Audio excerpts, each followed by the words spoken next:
across the UK. On DAB+, on YouTube, on your mobile, and on your side. This is Talk.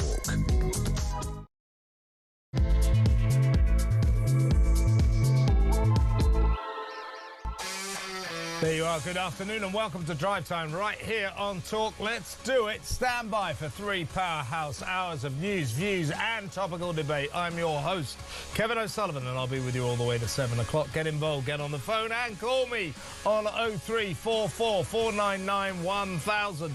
Or you can WhatsApp voice note me on the same number and I promise to play your message out.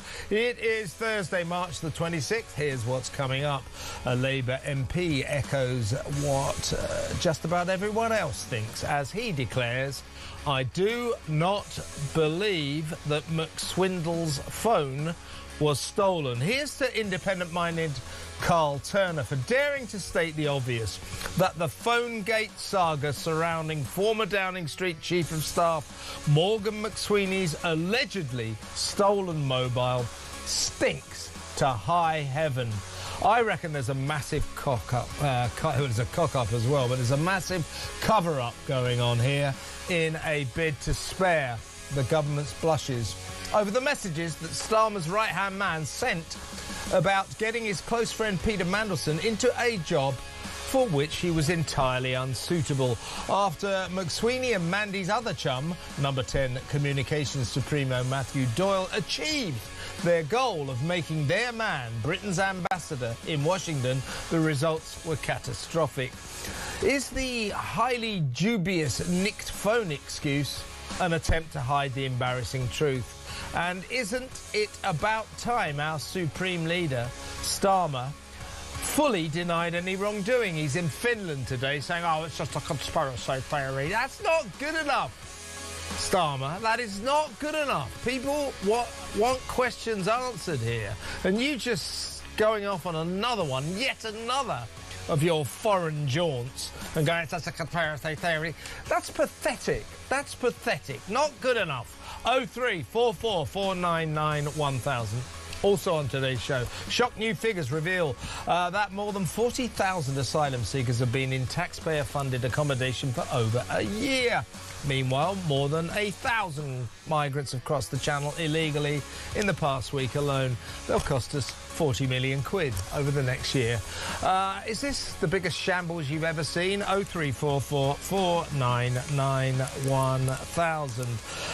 In other news, we'll talk about Never Hear Keir. As I say, he's in Finland at the moment. Turns out that since he came to power, he's been on 40 foreign jaunts, and they've cost us 4.2 million pounds. That's including his £400,000 whistle-stop trip to the climate summit, Not Much COP30 in Brazil, where, of course, his mate Crazy Ed Miliband took 470 British delegates and wasted £800,000 of taxpayers' money. We're being conned, folks. 0344 499 1000. Also, Ed Balls, that Labour activist posing as a TV presenter on Good Morning Britain on ITV. He's in big trouble after that disgusting question he asked to Dob Foreman, the grandson of a Holocaust survivor, outside of the ambulance attack, the firebomb attack in Golders Green in the small hours of Monday. He basically said, well, it's Jews' fault, isn't it, for not being very nice about Sadiq Khan and the open mass praying session, Muslim praying session in Trafalgar Square. Basically said, it's your fault, isn't it? I mean, and of course he turned it into a political thing, banging on about Nick Timothy, the Tory Shadow Justice Secretary. Anyway, ITV bosses are considering a full apology for this, and I hope they haul him over the coals. He's no bloody good anyway. Just sack him. Get a proper TV presenter. 0344 499 1000. And finally, Kinsey Schofield will join us later for the latest on the always turbulent times on Planet Harry and Meghan. The Australians not keen on their upcoming pretend royal tour down under. All of that and so much more. So don't go anywhere. Stick with me right here, right now on Talk, the home of free speech and common sense. Let's spend Thursday afternoon together. Let's go straight over to the leader of the Advance UK Party, Ben Habib. Good afternoon, Ben. Good afternoon, Kevin. First question, your take on what we're calling Phonegate, this extraordinary story of Morgan McSweeney last October, phoning the police, oh, my phone's been stolen. And the rest of the story gets very, very murky. The reason that the government is telling us they can't fully square with us over what happened in the lead up to this disastrous appointment of scandal-prone Mandy to the position of ambassador to the United States of America is because Morgan McSweeney, chief of Downing Street staff at that point, had his phone stolen. Well, there's so many questions there. So what? Oh, I don't believe it. So it's what? Nonsense. Yeah. I mean, I mean, first of all, you can get messages back. Having your physical phone stolen doesn't stop you getting all the information that was on that phone. So why can't they do that? Secondly, he said, oh, my messages have been lost. Well, messages are sent to people, aren't they?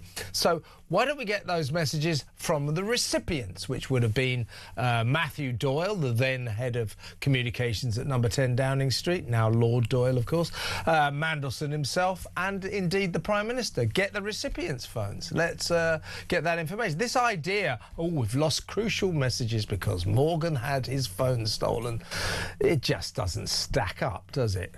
No, it doesn't stack up. And when he lost his phone, he reported it to the police, apparently, but then took no calls from the police the next day when they tried to get back to him to try and understand in greater detail what was going on. He did say it was a government phone, but he failed to tell the police that he was actually second in command in number 10. It's an extraordinary omission to make if your phone is stolen and it's a government phone. The other thing that I find absolutely remarkable, given the series of scandals that we've experienced with government ministers, is that these phones, if they are government phones, aren't backed up to some kind of government cloud where all the information on them can be recovered easily. Do you remember we had this problem with Boris Johnson as well, who'd forgotten the PIN on his telephone? I mean, it's absolutely absurd. Yeah, I forgot about that. Look, the point is, Ben, I bet you they are backed up. We are, Carl Turner, the Labour MP, came right out and said what we're all thinking. It's a Labour MP. He said, I do not believe... he calls them Morgan McSwindle. I do not believe that McSwindle's phone was stolen. So what Carl is implying, and I've got a lot of sympathy with his story, his argument, is that McSweeney made this whole thing up. It's very strange. If you look at the text of the police have released his 999 call, what was said between him and the 999 caller, he says, oh, I've had it stolen. It's Belgrave Road. Belgrave Road. The 999 operator confused it with Belgrave Street, which is in Stepney in East London. So Sweeney started off saying, here I am in Pimlico in Westminster. I've just had my phone stolen. When the 999 operator started talking about the Belgrave Street, I think it is, in Stepney, he said, oh, well, yeah, where's the perpetrator? Has he gone to the park? Yeah, so McSweeney said, yeah, he's just gone to the park, he's just gone to the left. So he started started saying, oh, yeah, Stepney. So what we're saying is, do you think, I think this, as Carl Turner says, we've got every right to say what we believe, to speculate about what we believe. I think that Morgan McSweeney is lying. I don't think his phone was stolen. I absolutely think he's lying. I think anyone who thinks otherwise is not connected. It needs to be reconnected to their brain. McSweeney is lying. The Prime Minister has admitted that he's lied on this issue. Last September, the Prime Minister said that Mandelson had lied to him. He's now been found out, and it's been revealed actually that the Prime Minister was advised by Jonathan Powell, other senior members of the Cabinet Office, that Mandelson was linked to Epstein, and that actually the blame for hiring Mandelson is likely to fall at the Prime Minister's door with great damage to his reputation. The Prime Minister's already lied on this. He's lied to Parliament. Where's the Parliamentary Standards Committee? We've got the Prime Minister lying. We've got McSweeney lying. We've got a bunch of bloomin' liars running the country. It has to bloomin' stop. These people need to be raked over the coals and made to tell the truth. I know Kavanagh has asked for parliamentary inquiry. I don't want a flipping parliamentary inquiry. I think McSweeney and Starmer should be both interrogated by special branch. They should be interrogated and made to tell the truth. And hold before Parliament to explain what this is all about. I totally agree. Now, you'll not be surprised to hear that Never Hear Keir is abroad at the moment. He's in Finland. This is his 40th foreign jaunt since becoming Prime Minister, was it 2 Julys ago? 40th. He's racked up £4.2 million worth of airfares. That's what taxpayers have forked out so that he can jet set around the world. Anyway, he's in Finland. He was asked about Phonegate, and this was his response. The phone was stolen. It was reported to the police. There's a transcript of the call in which Morgan McSweeney gives his name, his date of birth, the details of the phone, and the police confirm that it was reported. Unfortunately, there are thefts like this. It was stolen, it was reported at the time, and the police have acknowledged and confirmed that that is what happened. And the idea that somehow everybody could have seen that sometime in the future there would be a request for the phone is, to my mind, a little bit far-fetched. Well, that's the whole point, Ben. He talks about they've released the entire text of the conversation between Morgan McSweeney and the 999 operator. Well, if you read that text, that's when it becomes so murky. As I say, he says, where are... The 999 says, where are you? He says, I'm in Belgrave Road, which is in Westminster, in Pimlico. The 99 operator gets it wrong. He thinks he starts talking about Belgrave Street in East London in Stepney, in the East London area of Stepney. So the 99 operator then looks at his map. They've got very fulsome maps. And he said, where did the perpetrator, where did he run? He said, oh, he goes, did he go towards the park? And McSweeney goes, yeah, he went to the park and went left. Well, you know, in other words, McSweeney's then acting as if he's in Stepney. He's not. Well, he didn't care where he was because the whole thing was a lie. He didn't really care. As long as he'd made the complaint, he felt he'd done what he needed to do to be able to ditch his phone and claim it had been stolen. But the real travesty here, Kevin, the real travesty is it's a government phone and there's no mechanism for legitimate government purposes to re-access what had been going on that phone. If you're issued with a government phone, there should be a backup of everything you do on government business. Again, just referring to Kavanagh, she was citing the obligation that those who have a government phone have to disclose what it is that they've been saying on their phones if they feel that they should disclose it. But if it's a government flipping phone, particularly given the way things have gone on in the past, and this is not the first example of it, if it's a government phone, it's public property, then everything on it and all exchanges on it should be available to the public as and when necessary. And it's a complete travesty that it's not. Yeah, and if you think about it, a phone gets stolen in London, a mobile phone gets stolen in London every 6 seconds. Our thanks to the London Mayor, Sadiq Khan, for that brilliant record. So if you phone up the police and say, I've had my phone stolen, they're not exactly going to galvanise the entire force to try and find it. So you got the Prime Minister there going, he gave his name, his address. I said it was a government phone. If Morgan McSweeney had said, listen, I am the chief of staff at Downing Street, I am the second most important man in the country, the Prime Minister's right-hand man, they've nicked my phone, the police would have been galvanised, they would be out there looking for it, and yet McSweeney neglected to mention that, and that absolutely stinks. Yeah, it's a contrivance. The whole thing is a contrivance. He manufactured that call to the police to cover his tracks so that they could say what they're now saying, that he had reported it. He didn't want to really give it too much importance at the time because the police might then have investigated it and found his phone. Yeah, I think you're right. We have a right. I think any sentient human being right now will say McSweeney is lying. And if that is really the Prime Minister's only response, there's a conspiracy theory, well, that's not good enough. If that is his response, it strikes me the Prime Minister's lying yet again. Yeah. Before you go, Ben, I just thought you'd like to see this bit of television entertainment for you. This is Lenny Henry at an event today that I'm sure you must have been on the guest list, but you're probably too busy to get there. It's the Diversity, Equality and Inclusivity Awards. This is Lenny Henry with his take, well, basically on people like you and me, I think. Watch this. Over here, Nigel Farage hates DEI more than he hates going to Clapham.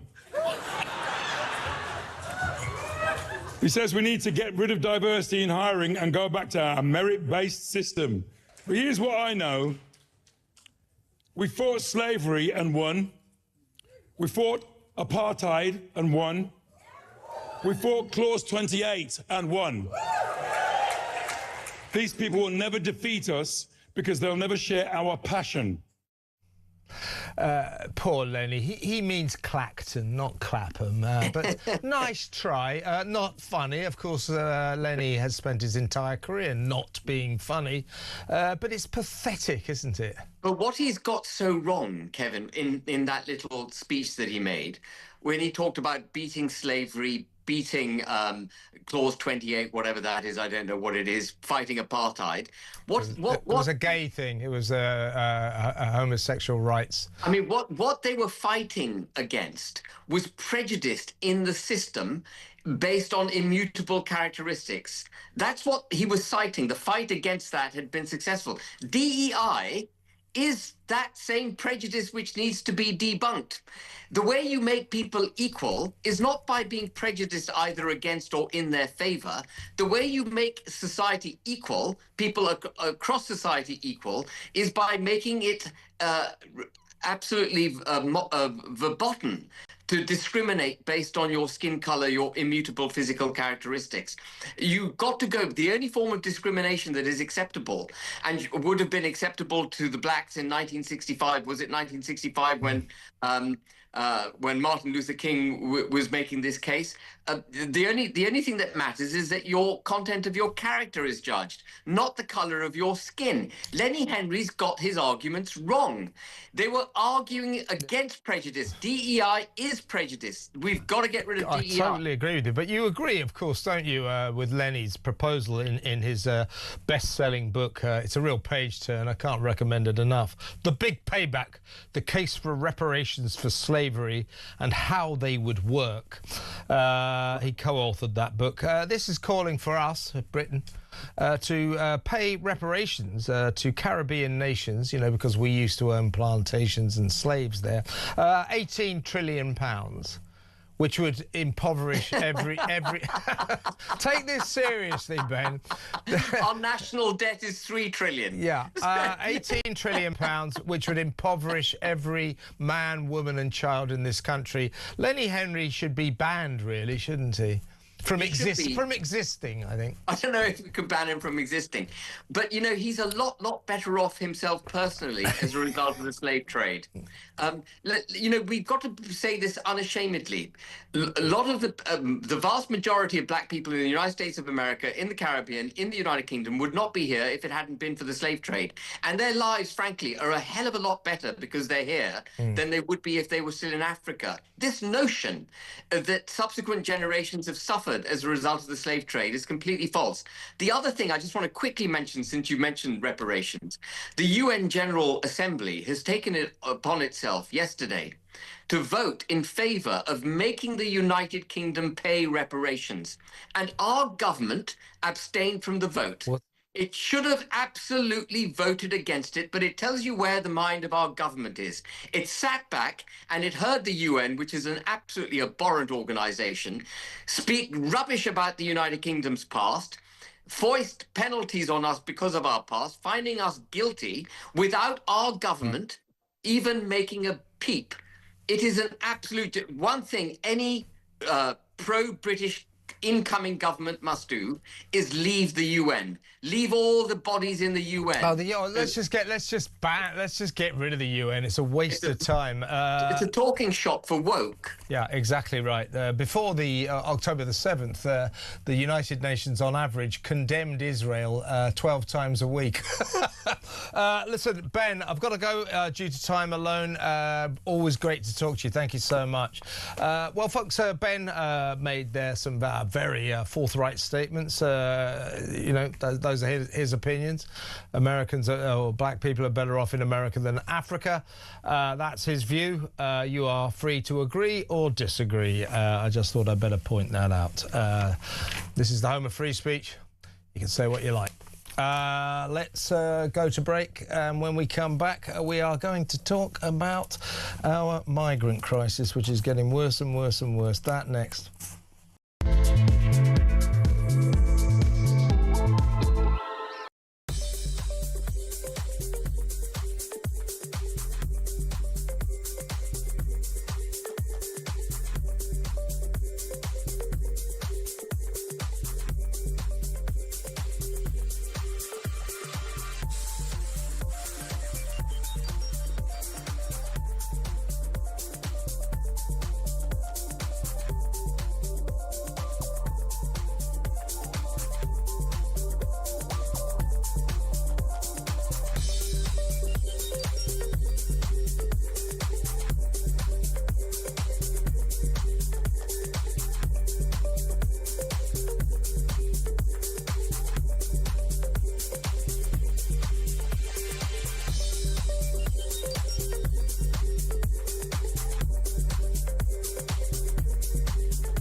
Across the UK, on DAB+, on YouTube, on your mobile, and on your side.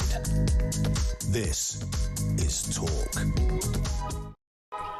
Welcome back. We're going to talk about the migrant crisis in just a little while, but let's go back to the Phonegate drama surrounding Morgan McSweeney's allegedly stolen phone. The Prime Minister saying that reports or talk of a cover-up about what was on his phone, messages, the Prime Minister's are far-fetched. No, they're not far-fetched. That's not good enough, and you're not going to get away with that. There are increasing calls, a crescendo of calls now, for Morgan McSweeney, at the very least, to be dragged into Parliament to testify about what actually happened here, because I'll tell you what didn't happen, and that was his version of events.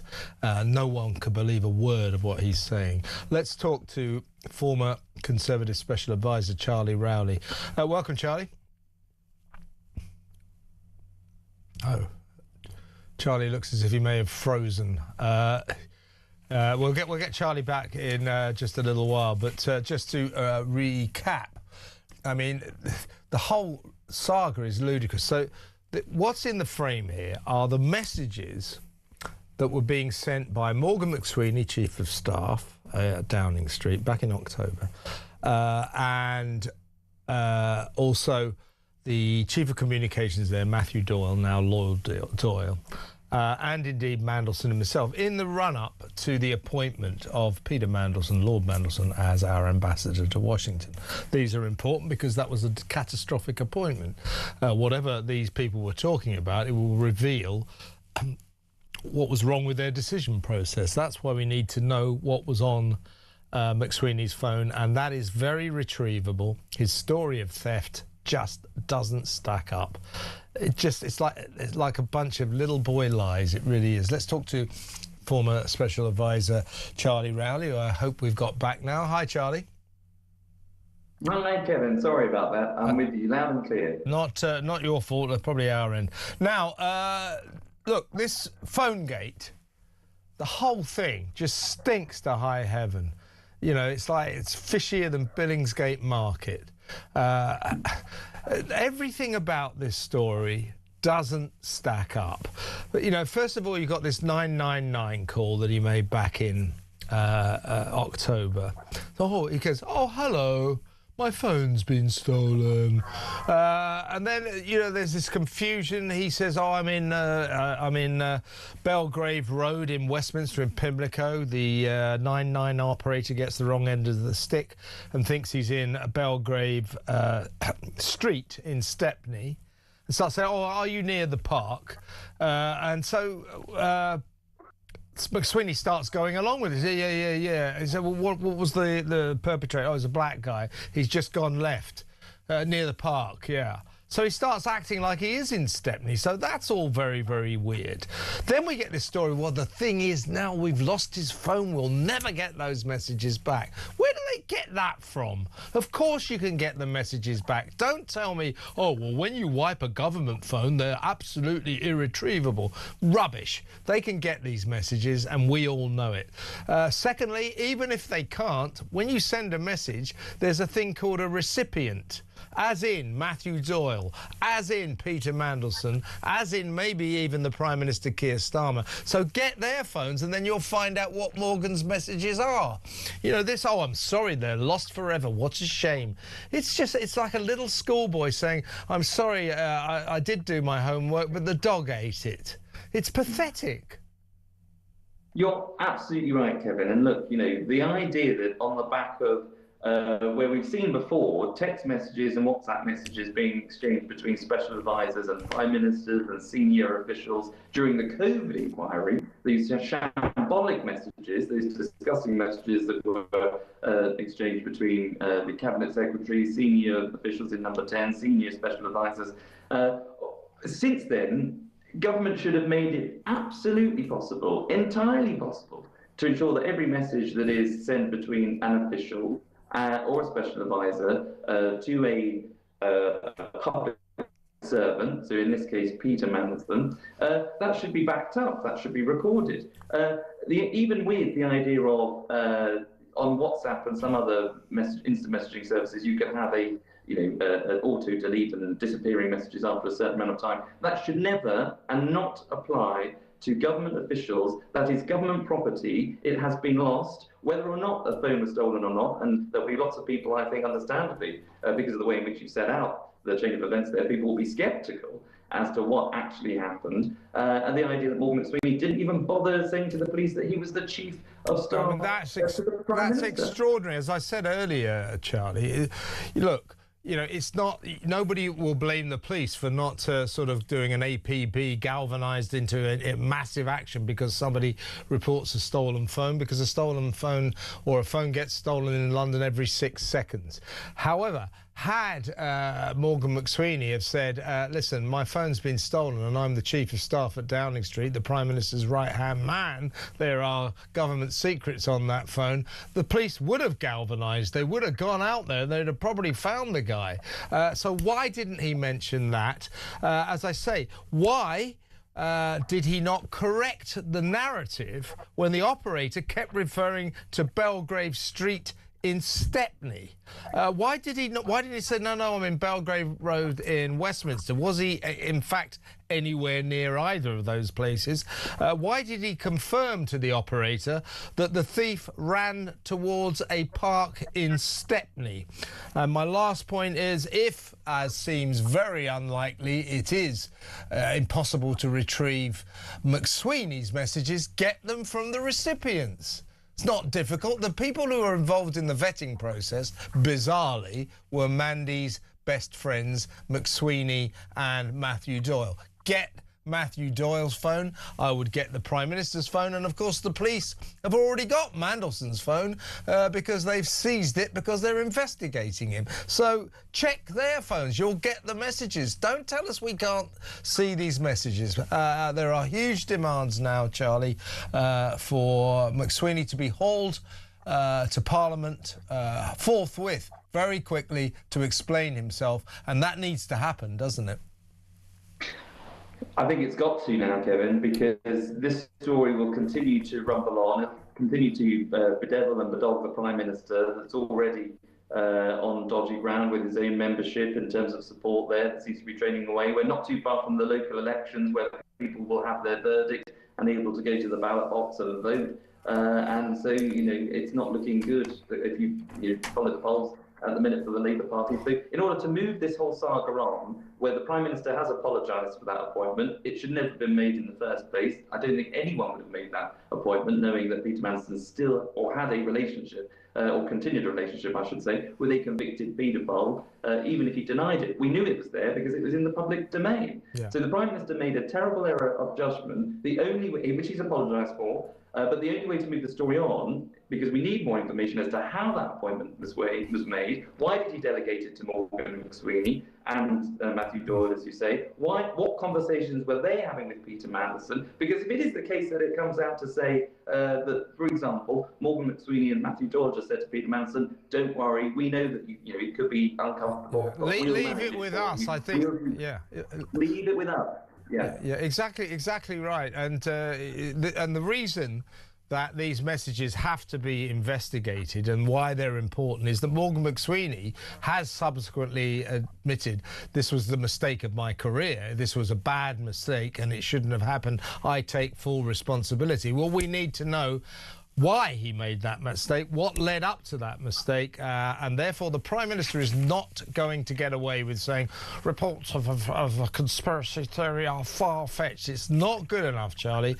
Charlie, got to go, but really good to talk to you as always. Charlie Rowley there, former Conservative Special Advisor.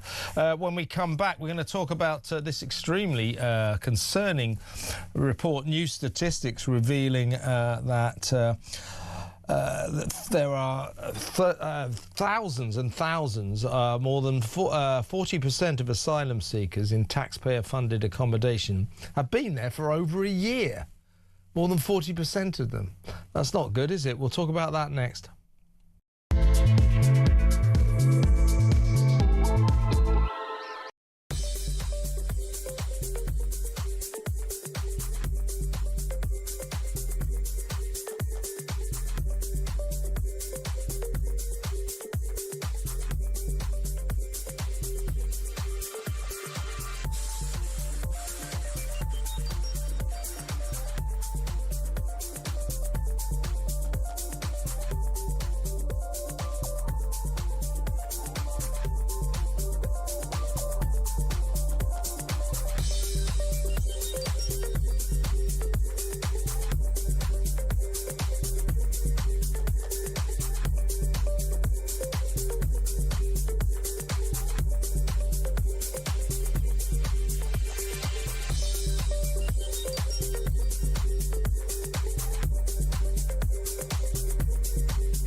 across the UK, on DAB+, on YouTube, on your mobile, and on your side. This is Talk. Welcome back. Now let's talk about what we're calling the asylum surge. New statistics, shocking new statistics, reveal that more than 37,000 asylum seekers, that's a fair percentage of all of our asylum seekers, have been in taxpayer-funded accommodation for more than a year, over a year. That's a 40% surge in 18 months. And it means that more than 10,000 extra people are now spending long periods in Home Office funded housing, in other words, funded by us. This just proves that the migrant crisis just keeps on getting worse. About 1,000 migrants have crossed the Channel illegally in the past week because the weather's quite good. On and on this goes. And we put them in hotels, sometimes in houses of multiple occupations, sometimes in these disused military camps, air bases. And then 37,000 of them, altogether there's about 107,000 around the country. So 37,000 of them have been in these expensive forms of accommodation paid for by us for over a year. So they're supposed to be, they're supposed to be filtered into the community. So this is ridiculous. Let's talk to investigative journalist David Shipley. Hello, David. Hi. Hello. Can you hear me? Yes, I can. Yeah. Hi. Hi. Yeah, I think it's what's interesting here is when Labour came in, they rightly said that the Tories had left a mess with the asylum system. But now we're nearly 2 years into the Labour government, and we can see that what Labour are doing is making things worse. The number of asylum seekers who've been in taxpayer accommodation for more than a year is up 40% versus when Labour came to power. There's now over 107,000 asylum seekers in taxpayer-funded accommodation, and there's even more in hotels. Despite the Labour pushing this idea of getting them out into HMOs and into military bases, there are more asylum seekers in hotels than there were when they came to power. Exactly right. So it just keeps on getting worse. Since last Wednesday, nearly 1,000 migrants have come across the Channel illegally. So that continues apace. That scourge carries on. And clearly the government is doing very little. So we're plonking them in hotels, sometimes houses of multiple occupation, sometimes these disused air bases, military bases. We're plonking them into all these places. And at that point, we should start to process their asylum applications, monitor them, and if they are to be approved, filter them into the community, and if they are not to be approved, get them the hell out of Dodge.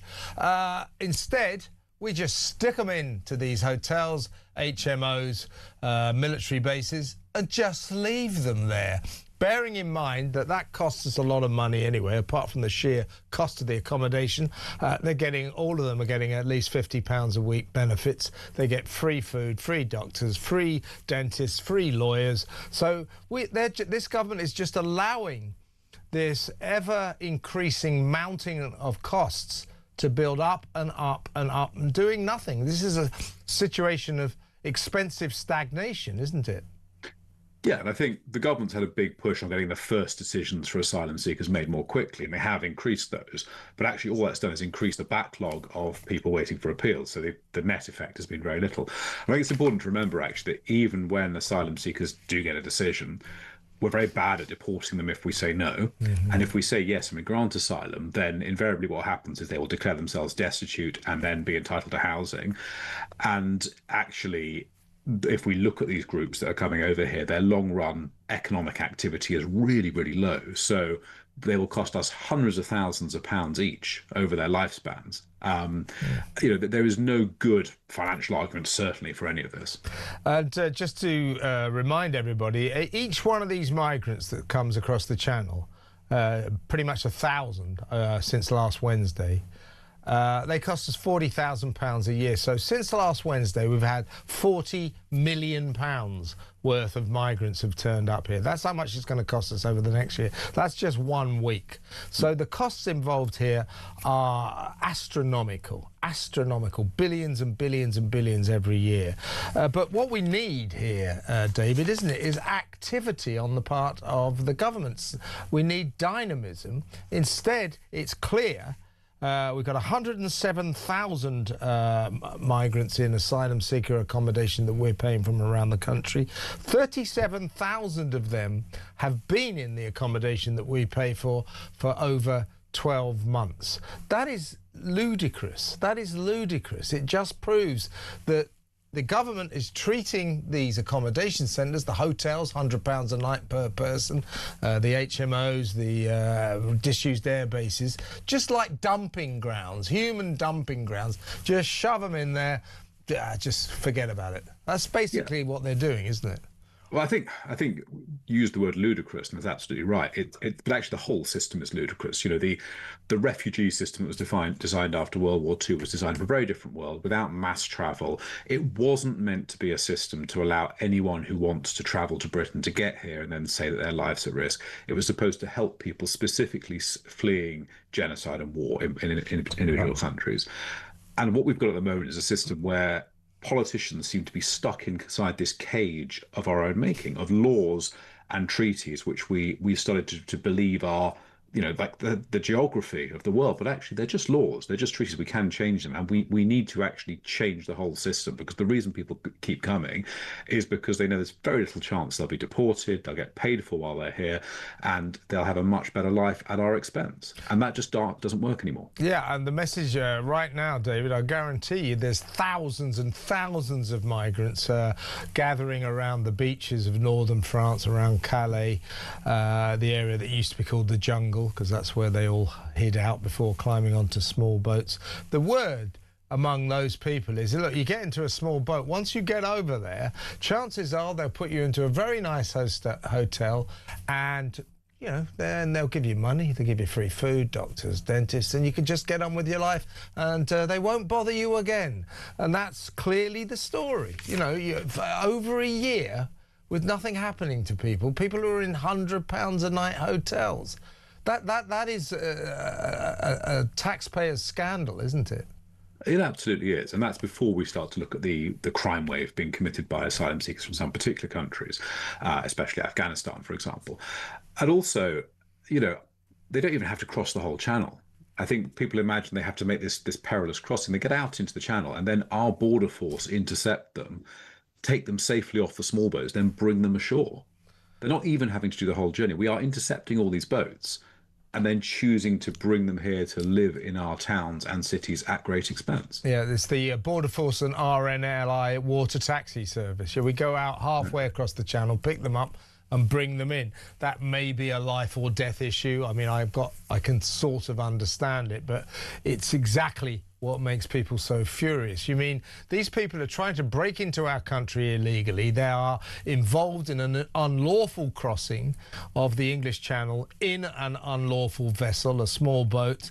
And what we do is we go and pick them up and then escort them all the way back into Dover or Folkestone or wherever, then put them in a nice hotel where they're likely to remain for more than a year. It's just, it's basket case stuff, David.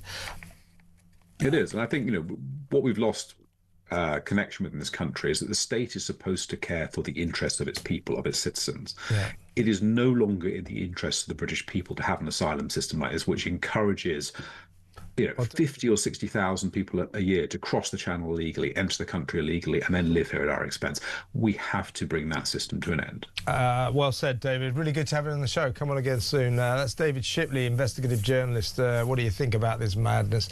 Listen, before we go to break, Donald Trump has been putting us down again. He says that our aircraft carriers are like toys. Here he is, the President of the United States, Donald Trump, attacking the UK. The UK say that we'll send, this is 3 weeks ago, we'll send our aircraft carriers, which aren't the best aircraft carriers, by the way. They're toys compared to what we have. But we'll send our aircraft carrier when the war is over. I said, oh, that's wonderful. Thank you very much. Don't bother. We don't need it. And we don't need it, and we don't need them. I'll tell you what, Donald, I don't mind that. I'm ashamed and embarrassed about the way our government has not helped America, has responded so feebly, embarrassingly, humiliatingly to this building crisis in the Middle East. But question for you, Donald. Who is it that you're talking to? These Iranians that you keep telling us want to make a deal, they want peace, they want peace. Who are they? Can't say. Aren't they supposed to be in Pakistan? Where is J.D. Vance? Isn't he going out there to talk about it? Are you making up these negotiations for peace? Is that what's going on? You know, so if you want to... I don't blame you for putting us down, but we got some questions about what exactly is going on in terms of your peace deal, because we can't see you negotiating. You say, oh yeah, they want to make a deal, you know, we've destroyed everything about them.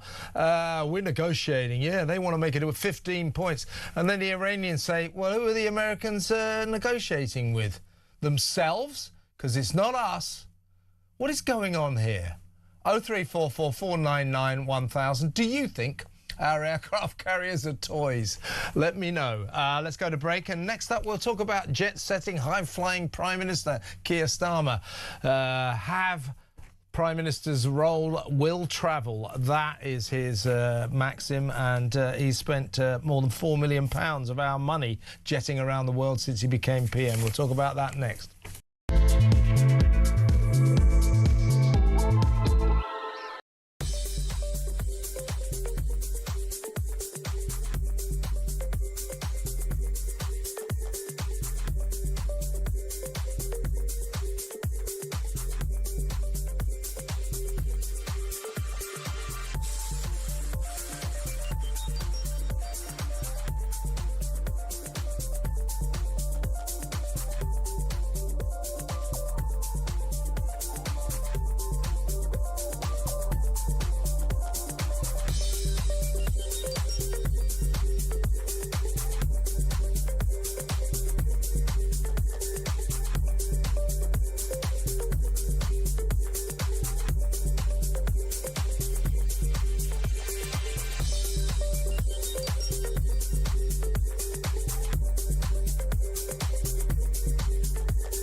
The world is on fire. Russia, Iran, China, conflicts brewing in all of their different regions. They're not waiting. But here in Britain, our armed forces are underfunded, they're undermanned, and they're underprepared. And nobody in government wants to talk about it. Well, we do. I'm Philip Ingram, and I spent my career in the world of intelligence, military planning, strategic planning, and unfortunately, conflict. This is Talk War, and this is where we analyse the conflicts shaping our world.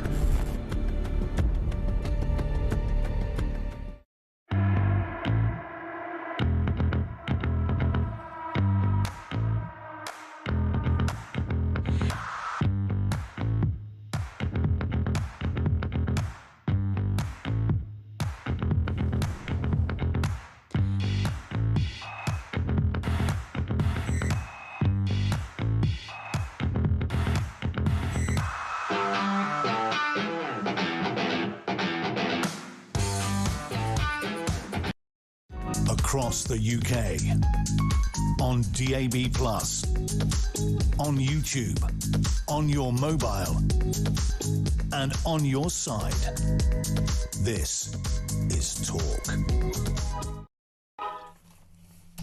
Welcome back. How much does a Prime Minister cost? Well, our Prime Minister, Never Hear Keir, cost us a lot. He spent, since he became Prime Minister, was a couple of Julys ago, he spent £4.2 million on 39 foreign jaunts.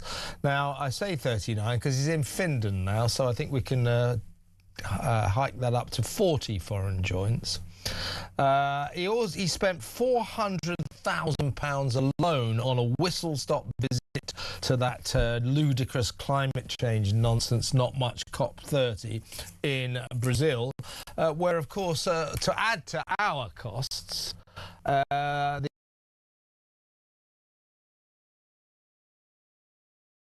170 British delegates to Brazil, to the rainforest there, and racked up £800,000 in one trip alone. Ed Miliband went there twice. He went, left, came back. That's really good for the planet, isn't it? Let's talk to columnist at The Sun, The Spectator, The Mail, just about every newspaper there is, and he's the author of Not Zero, Ross Clark. Hello, Ross. Good afternoon, Kevin. Yes, the Prime Minister's, we've got the details. I mean, we know that he's always away, hence his nickname Never Hear Keir. As soon as he sees an aeroplane, he can't wait to get on it and fly somewhere glamorous. Well, it turns out that his 39 foreign jaunts, which is a lot since he became Prime Minister, it's probably 40 now because he's right now is in Finland, have cost us £4.2 million, including a £400,000 one whistle-stop visit to Brazil, where Ed Miliband was busy racking up an £800,000 bill with his 470 British delegates. Ed Miliband, of course, flying there twice, went, left, went back. This is, you know, I mean, Prime Ministers, even net zero secretaries, I guess, we accept they've got to travel around, but Keir Starmer must be our most jet-setting Prime Minister ever, and this is rather too expensive, don't you think? Well, absolutely. I mean, if you compare it with previous Prime Ministers, he has travelled far, far more, but within the same period of time. No, I don't begrudge him all these trips. I think it was necessary, for example, to go to India to finish the trade deal we did with that country. But the extent of his travelling, you see what's going on here. You turn up, you're Prime Minister, you turn up at a foreign summit, sort of smiles and handshakes with world leaders. Of course, it makes you look terribly statesmanlike.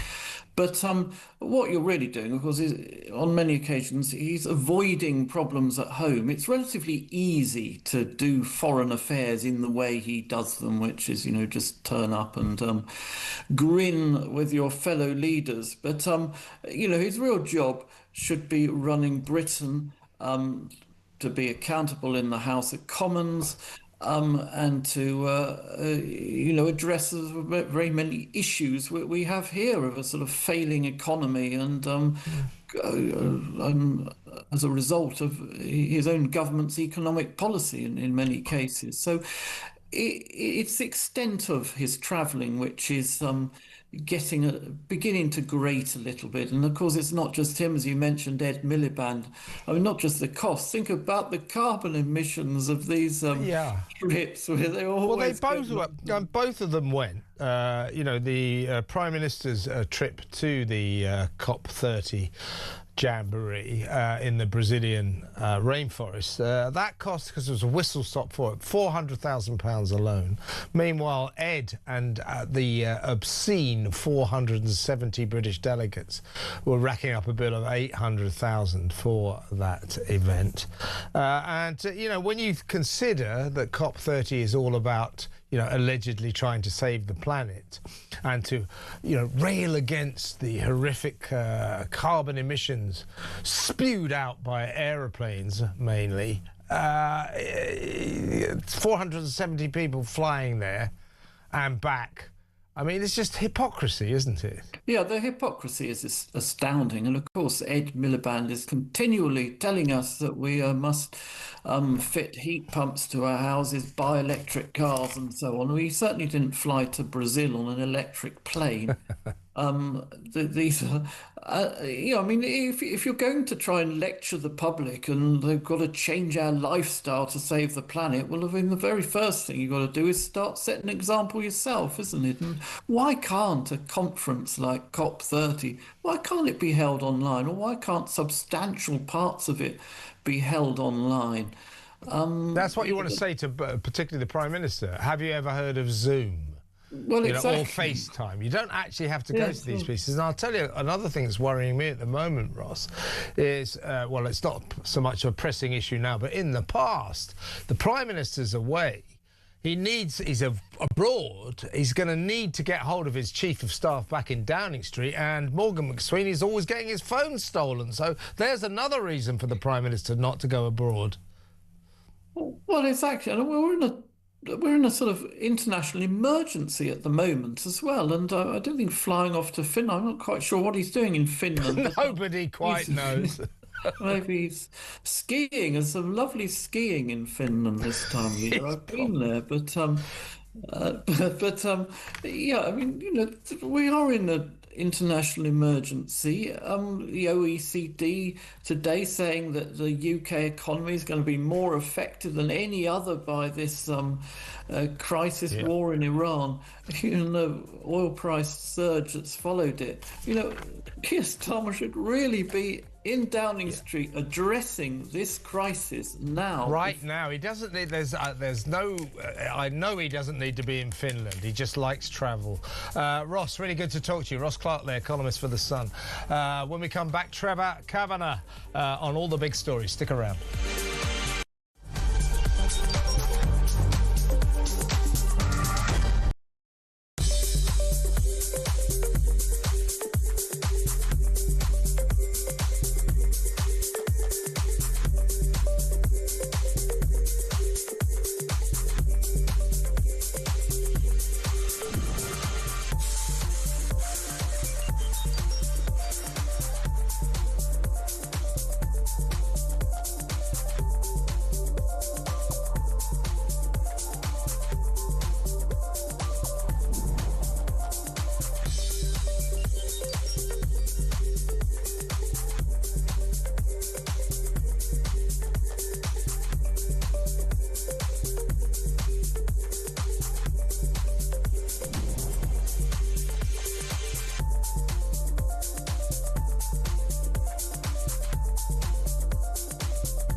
across the UK, on DAB+, on YouTube, on your mobile, and on your side. This is Talk.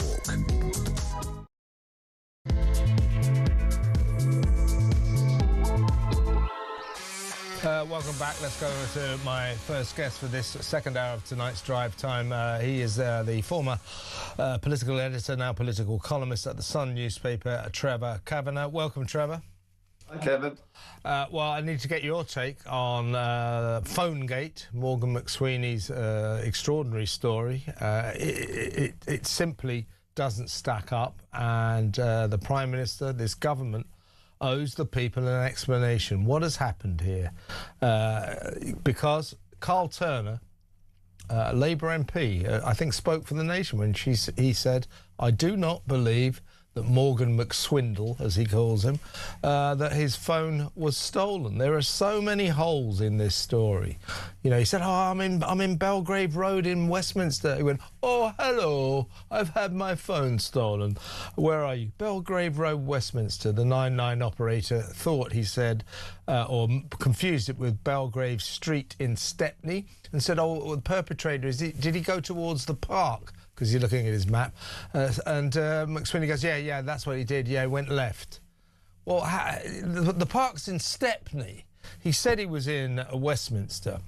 So all of this, why did he not correct the operator when the operator kept referring to Belgrave Street in Stepney as opposed to Belgrave Road in Westminster? Why did he not say that? Why did he not mention, oh, by the way, you know, I'm the second most important man in Britain. I am the Prime Minister's Downing Street Chief of Staff. Didn't mention that. Why?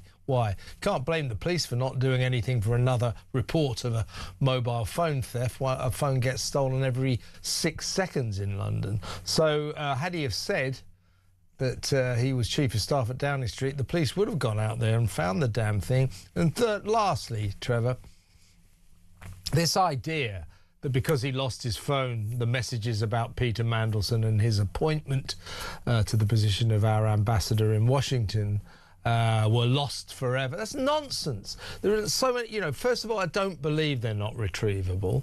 And secondly, even if they're not, what about the recipients, as in Matthew Doyle, Mandelson himself, probably Keir Starmer? Get their phones. These messages are obtainable and they need to be obtained. Meanwhile, Morgan McSweeney needs to be dragged to Parliament and asked why he's been lying about all of this. Yeah, I'm surprised to hear you sounding so sceptical, Kevin. I mean, the man has been an absolute stalwart supporter of truth and veracity since taking over the reins, basically, of government. I mean, he's not just the spokesman for Keir Starmer. He is Keir Starmer's puppet master and has been throughout the first 18 months of the Starmer reign. So there are several other threads. I mean, look, this tale has all the hallmarks of someone who doesn't want to say too much because he doesn't believe the story he's telling. He's not fully aware of all the questions that might be asked, like exactly where are you, where were you facing, was the guy riding an electric bike or a pedal cycle, and he goes for the pedal cycle, which I think is not the usual weapon of choice by these people. They want electric power so that they can skedaddle fast. I mean, even to the casual observer, this thing is absolutely riddled with holes. And I don't think anyone believes anything, but I do believe he must go before some sort of inquiry and face questions. Indeed. Well, the Prime Minister, you won't be surprised to hear, Trevor, is abroad on what we think is his 40th foreign jaunt since he became Prime Minister. He's racked up £4.2 million worth of airfares that we've had to fund. He is the most travelled Prime Minister ever by a long way. But he's in Finland at the moment. Nobody quite knows why, but that's where he is. This was his comment on Phonegate today. The phone was stolen. It was reported to the police. There's a transcript of the call in which Morgan McSweeney gives his name, his date of birth, the details of the phone, and the police confirm that it was reported. Unfortunately, there are thefts like this. It was stolen, it was reported at the time, and the police have acknowledged and confirmed that that is what happened. And the idea that somehow everybody could have seen that sometime in the future there would be a request for the phone is, to my mind, a little bit far-fetched. It's not far-fetched. I mean, this just isn't good enough, is it, Trevor? Everybody's saying, you know, the transcript, Keir, is your problem. The transcript of the 999 call by Morgan McSweeney is Keir Starmer's problem, is the government's problem, because in this transcript, you know, conspicuous, glaringly conspicuous by its absence, is Morgan McSweeney telling the emergency phone operator, listen, my phone has been stolen. It's a government phone. He got that far. He didn't mention that he's chief of staff at Downing Street. That is something that needs to be investigated. Starmer can't get away with this, can he? Well, I don't know if you noticed, Kevin, but when Starmer, his lips were moving. So, I mean, that's a dead giveaway, isn't it? That means he's lying, yes. That means he's lying. And this is a blatant lie, and I don't believe anyone believes a word of it. You would, I'm sure, if you'd lost a very important tool like the Downing Street mobile upon which you speak to cabinet minister, prime minister, and civil servants at the highest level, has been stolen out of your hands in the street. When you reported to police, not 2 minutes later, after allegedly chasing him down the street, but immediately, you would say straight away, look, this is absolutely a highest emergency. It needs to be found immediately, tracked, traced, and so on. And the reason is because I am the Prime Minister's Chief of Staff, and everything on that phone is of national importance. So none of these things took place. And it cannot be that they were by some sort of failure to communicate. This is a man whose job is to communicate. It is the essence of his role, and he failed to pass the test in every respect in this conversation. It just so often seems to me, Trevor, that the boys and girls in the Westminster bubble set the bar very low for talent and brilliance. So all I ever hear about Morgan McSweeney is talented, brilliant operator. He's made a total mess of this government. You know, Starmer's even worse because of useless McSweeney. And now we found out that McSweeney is the kind of guy who, when he was at school, would have said, I'm sorry, I would have handed you my homework, sir, but the dog ate it. That's the level of this excuse, isn't it? Well, it is. And of course, Keir Starmer is the dog that ate it. I mean, after all, Morgan McSweeney has a dreadful hand to play. He is supposed to be the person who tells Keir Starmer what to think. Keir Starmer doesn't know what to think, and when he is told what to think, he cannot articulate it in an interview that's persuasive. So whatever talents Morgan McSweeney may or may not have had, he was working with bad clay. There was no substance in the Prime Minister from the moment he was elected. And I think that it shows almost on a daily basis now. The U-turns are multiplying, and the failure of policy, the failure of this government, the failure of this government towards the people it's supposed to govern in terms of the economy, energy, the war, everything is badly handled, and it's a humiliation for this country. Is reporting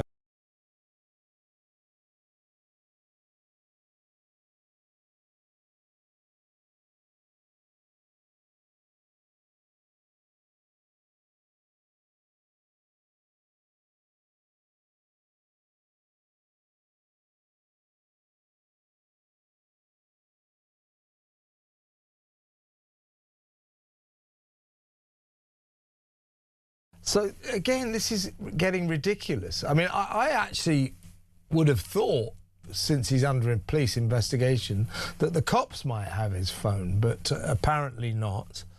And the reason we need to get these messages, the messages that were being bandied about between the likes of McSweeney, the then head of communications at Downing Street, Matthew Doyle, Mandelson himself, possibly even the Prime Minister.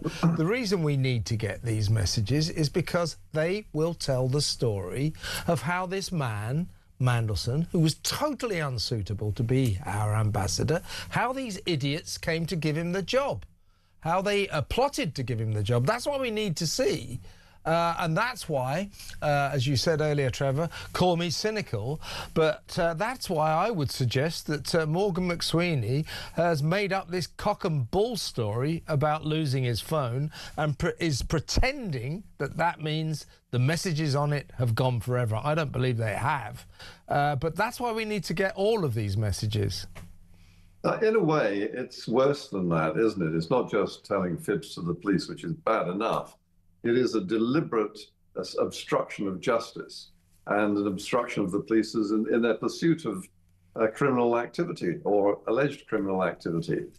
They couldn't afford, Downing Street and McSweeney, or Mandelson and all the rest of them, could not afford to have that phone stay a live product in the hands of anybody. It could not be allowed to get into the hands of people who could actually get into the system, work out the messages from iCloud, and find out what was actually said and done during that period in the lead up to Mandelson's ridiculous appointment. It cannot be allowed because everyone would end up in jail. And I think this would bring down the Prime Minister, who has survived with 9 lives in a way that is almost impossible to conceive that he's still in office anyway. But this would be the final death knell. Yeah, if you look at the anatomy of a scandal, what we're witnessing now, to my mind, has got the anatomy of a scandal that is going to end possibly fairly soon, really explosively. Something is being covered up here. Something is being seriously hidden. And I don't think we're that long off finding out what that is. And I think it might be very bad news for our Prime Minister. And I think actually, Kevin, it is also a huge test for our police force. If they allow this to go on without being further investigated, and to pursue every possible line of inquiry into how they get access to those messages on iCloud, then they are not doing their job, and therefore they can be accused of bowing to pressure from this government. Indeed, Trevor. Let me get your thoughts. Donald Trump has just been speaking again. He's been very insulting towards Britain, called our aircraft carriers like toys compared with the Americans. Well, let's have a look at what Donald Trump has just said, and then we'll have a chat about it. The UK say that we'll send, this is 3 weeks ago, we'll send our aircraft carriers, which aren't the best aircraft carriers, by the way. They're toys compared to what we have. But we'll send our aircraft carrier when the war is over. I said, oh, that's wonderful. Thank you very much. Don't bother. We don't need it. And we don't need it, and we don't need them. Look, I don't know about you, Trevor, but I'm usually with reservations. I'm a fan of Donald Trump. I like the gist of him. You know, I like his decisiveness. I like his stance on so many issues, particularly wokery. So I'm a Trump fan. But I'm finding it very hard to support him in this Iran war. Now, fine, I accept what he's saying about Britain. I'm not sure that our our aircraft carriers are toys, but that's another issue. But I'm embarrassed and humiliated by Britain's response to what's been going on in the Middle East, and I think we should have helped our old ally and friend America a lot more than we have. That said, if he wants to sit there in the White House having a go at us, I want to ask him a question. These peace talks, you say you are negotiating with Iran. They want to make a deal. They want to make a deal. They're desperate to make a deal. Who are you talking with then, Donald? Oh, I can't say. I can't say. They get killed. You know, Pakistan, we're going to send J.D. Vance. Nobody's gone to Pakistan. You know, it strikes me that the president, who normally I admire, is just making all of this up. You can't say we are locked in peace negotiations and then refuse to say where they're happening, who you're talking to, and the backdrop of this is he said, yeah, they're desperate to make a deal, desperate for peace. The Iranians have said, well, that's an interesting. You're negotiating, are you? What, with yourselves? Because we're not negotiating with you. What the hell is going on here? Well, the fact is, Kevin, that we won't know until something does transpire from this. It may well be that someone somewhere via some intermediary in Pakistan or the Middle East is actually talking to someone, because an awful lot of the people who should be doing the talking are dead. I mean, the Americans seem to have polished off just about everybody who counts, and the one or two of the left who are seen as being potentially amenable to a discussion. And look, it is very depressing to watch this war from afar because there are no clear-cut signs of a victory, but the ingredients are there. The ingredients are there. They've already demolished most of the weaponry of the Iranian forces, despite their drones, which have inflicted quite a lot of damage, but pretty superficial damage, really. And the only really big issue left to solve are the Straits of Hormuz. And that has to be solved before we can claim any sort of victory. And that's what Donald Trump will be judged on, whether or not oil can get through to the West. Yeah. It goes like this. If Donald Trump, perhaps with the help of even Britain, whoever, but, you know, NATO nations, whatever, if the West and America do not open the Straits of Hormuz, in effect, Iran is winning, has won. So he needs to open the Straits of Hormuz. And just talking about phantoms, you know, negotiating, they're desperate to make a deal. Well, make a deal. I presume that the people that Donald Trump says that his people are talking to are not the Iranians who just fired more than 100 missiles at an American aircraft carrier. I presume they're not the ones involved in the negotiations. Something is very odd here, and it's depressing. But I'm right, aren't I? If they do not open the Strait of Hormuz, that means Iran is in control.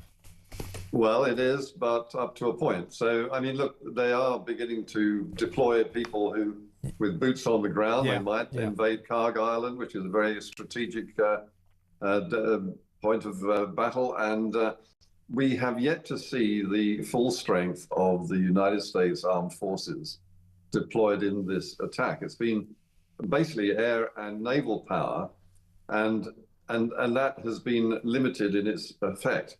But once they get on the ground, and if they do take Karg Island, and they do have allies in the area, maybe not from Europe, but they do have allies in the Gulf. The Saudis, for instance, and the Emirates are doing something in there. Yeah. They are urging, this is the military relic of the Abraham Accords, which was to pull Iran into some sort of cooperative stance with the West.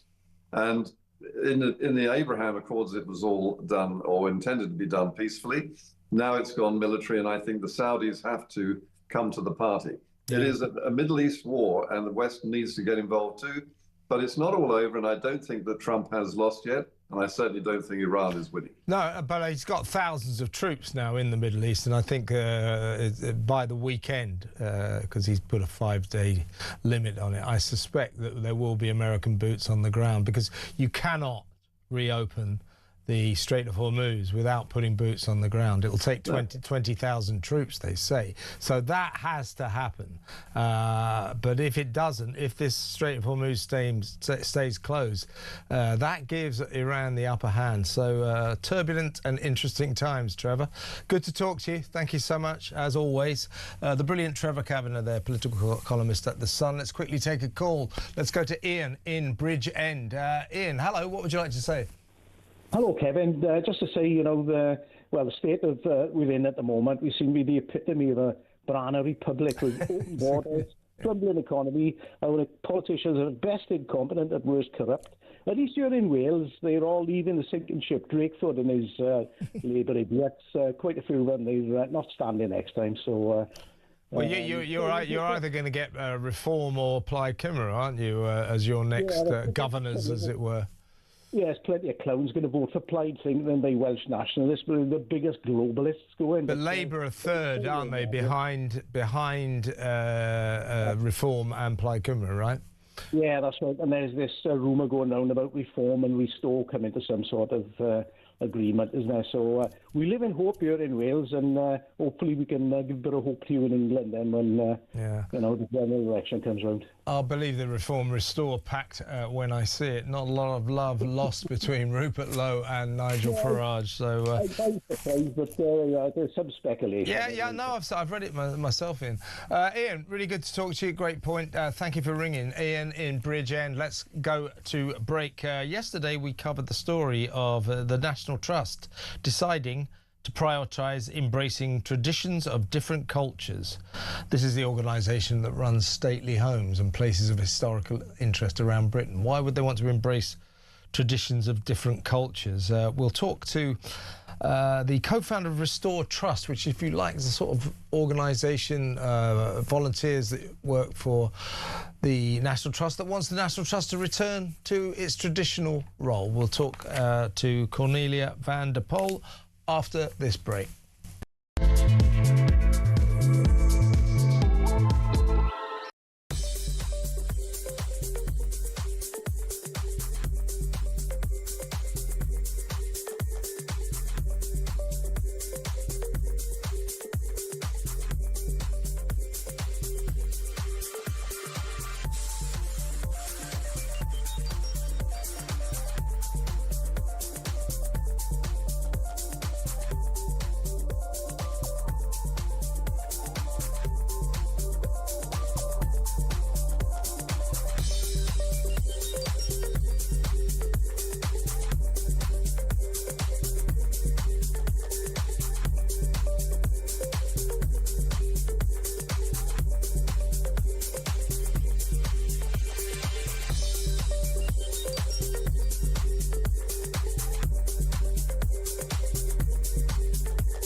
Brand new for 2026. It's going to be the only way to start your day. It's the home of common sense. It's where the nation can come to speak about the day's news. It's the Jeremy Kyle Breakfast Show. You know who you are. You get up, you graft, you work hard. I'm here for you. We want to hear your side. I promise you one thing. It is where the nation can and will come to talk.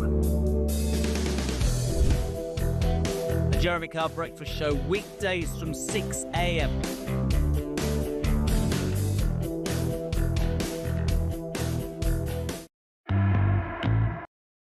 Across the UK, on DAB+, on YouTube, on your mobile, and on your side. This is Talk. Welcome back. Well, yesterday we covered the story of the National Trust abandoning its commitment to history and allegedly turning its mission into embracing traditions of different cultures. It's the previous statement of the National Trust values. They look after stately homes, great parks, places of historical interest. They said, we look after the nation's coastline, historic sites, countryside and green spaces, ensuring everyone benefits. It's what we expect of the National Trust, isn't it? No. Now, they say, we collectively represent a cause that is bigger than just ourselves. or one property. It's about caring for nature and culture everywhere. There's a video accompanying this statement with Hindus celebrating the Spring Festival of Holi at Corfe Castle in 2024. There are pictures of tower blocks in London and so on and so forth.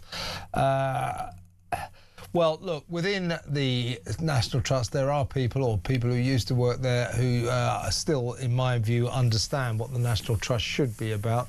And one of them is going to join us now. She's the co-founder of the Restore Trust organisation that wants to restore the traditional values that the National Trust used to stand for. Welcome to the show, Cornelia van der Pol. Cornelia, what is going on? What is all this nonsense about embracing traditions of different cultures? What happened to looking after stately homes, keeping them nice, looking after great parks, places of historical interest, and making sure that we can all go and enjoy them? What happened to that? Yes, indeed. That's what's gone wrong. The National Trust has a job which is to protect our heritage and present it to us in a scholarly, well-informed way. And instead what they're doing is turning themselves into a political party or a campaign group. You may have seen the ad in the Sunday papers urging the members to write to their MP to object to plans for planning policy. And what this amounts to is the National Trust is on a mission to, as they say, save nature everywhere, not just on their own land, to embrace all these cultures. But actually what they're not doing is the boring and necessary work of looking after their properties well and presenting them well. You know, so often when I go around the property, I see peeling paint, I see maintenance that's not getting done. And volunteers say to me that there often isn't enough money to do the necessary maintenance. And you even see things like water ingress, you know, where the roof hasn't been properly maintained.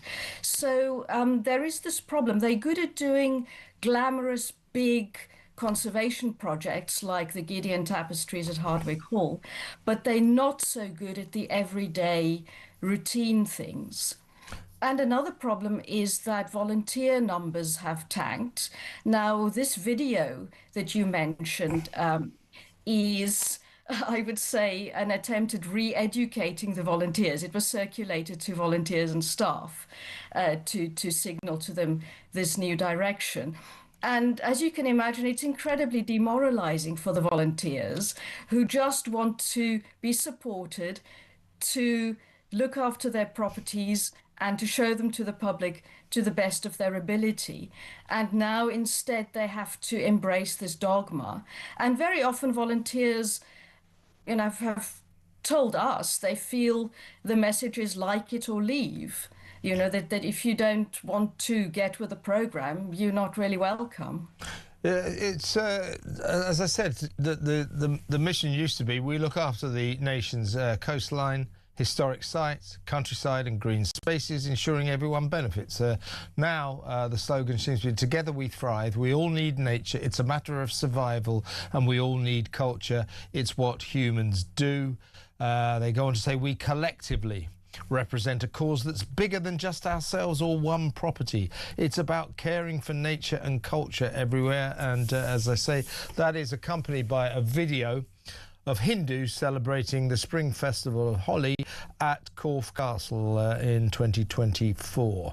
Among the crowd in this video is someone holding a placard saying, capitalism kills.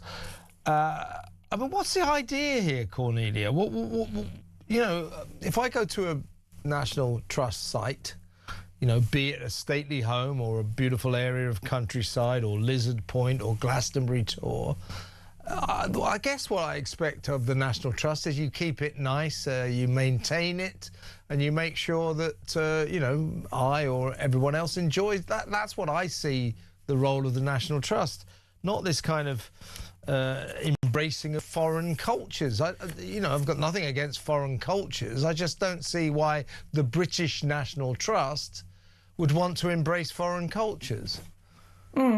Yes, well, Heritages and the National Trust have done very well out of capitalism in the last 130 years. So that's certainly ironic. Yes, as for the cultures, for a bit of context, the Director General of the National Trust has also said she wants to end unequal access to nature. She told Times Radio that she wants the National Trust to tell not just some people's history, but other people's history as well, or histories, as she puts it. So she sees people as separate according to their identity. The people running the National Trust think of us very much as, oh, you white British, you are British Indian, you black or whatever. And they think of people as wanting to see different kinds of history. So, for example, they talk about slavery in some properties with the implication that that is the history of black people and therefore black people will take an interest in that, which is, of course, unbelievably patronizing because what I see is people of all colors, all classes, all backgrounds enjoying an authentic experience, enjoying a historic house and its special atmosphere. And it doesn't matter who you are, you can come to these beautiful places and learn something. Yeah, I was discussing this yesterday with a guest, and he drew the analogy that it's like us going to the Taj Mahal and the locals there saying, oh, you're going to love it because we put Union Jacks all over the Taj Mahal, so therefore it will be of interest to you because you're from Britain. I mean, that is patronising and ridiculous, and that's seems to me to be the equivalent of what the National Trust is trying to do, to make these British sites of interest fascinating to foreign cultures by putting Hindu festivals into them, which is patronising. People visit Glastonbury or, Lizard Point or stately homes to see them. That's it. In their British glory, really, don't they? That's it. Yes. Another thing the Director General said recently is that the countryside is not welcoming to ethnic minorities. That's right, racist. Because they don't know the countryside code. Well, I don't know the countryside code either. And they don't know what to wear. Well, again, when I walk in the Lake District, I see people of all colours and all classes having a wonderful time and wearing exactly what they're comfortable wearing. So the people at the National Trust really don't have to worry. I just think they're lost in some sort of woke nightmare. I mean, it's just so ridiculous. The countryside is racist. Yes, right. Cornelia, well, keep up the good work because you are pursuing, I think, the cause that everybody wants of the National Trust. Very good of you to join us. Thank you very much. Cornelia van der Pol, co-founder of Restore Trust, which does what it says on the tin. It's an organisation that's trying to restore the National Trust to what it used to be, as opposed to some sort of woke organisation trying to embrace different cultures. What for? Nothing against different cultures. They're interesting. We all want to know about them. But not when we visit a British stately home, an English stately home. You know what I'm saying? Let's go to break. When we come back, we're going to talk about Ed Balls and that disgusting question he asked the grandson of a Holocaust survivor as we were digesting the horrible story of that firebomb attack on the Jewish charity ambulances in the early hours of Monday morning. That next. Stick around.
across the UK.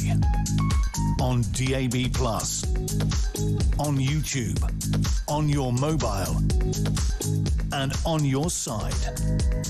This is Talk.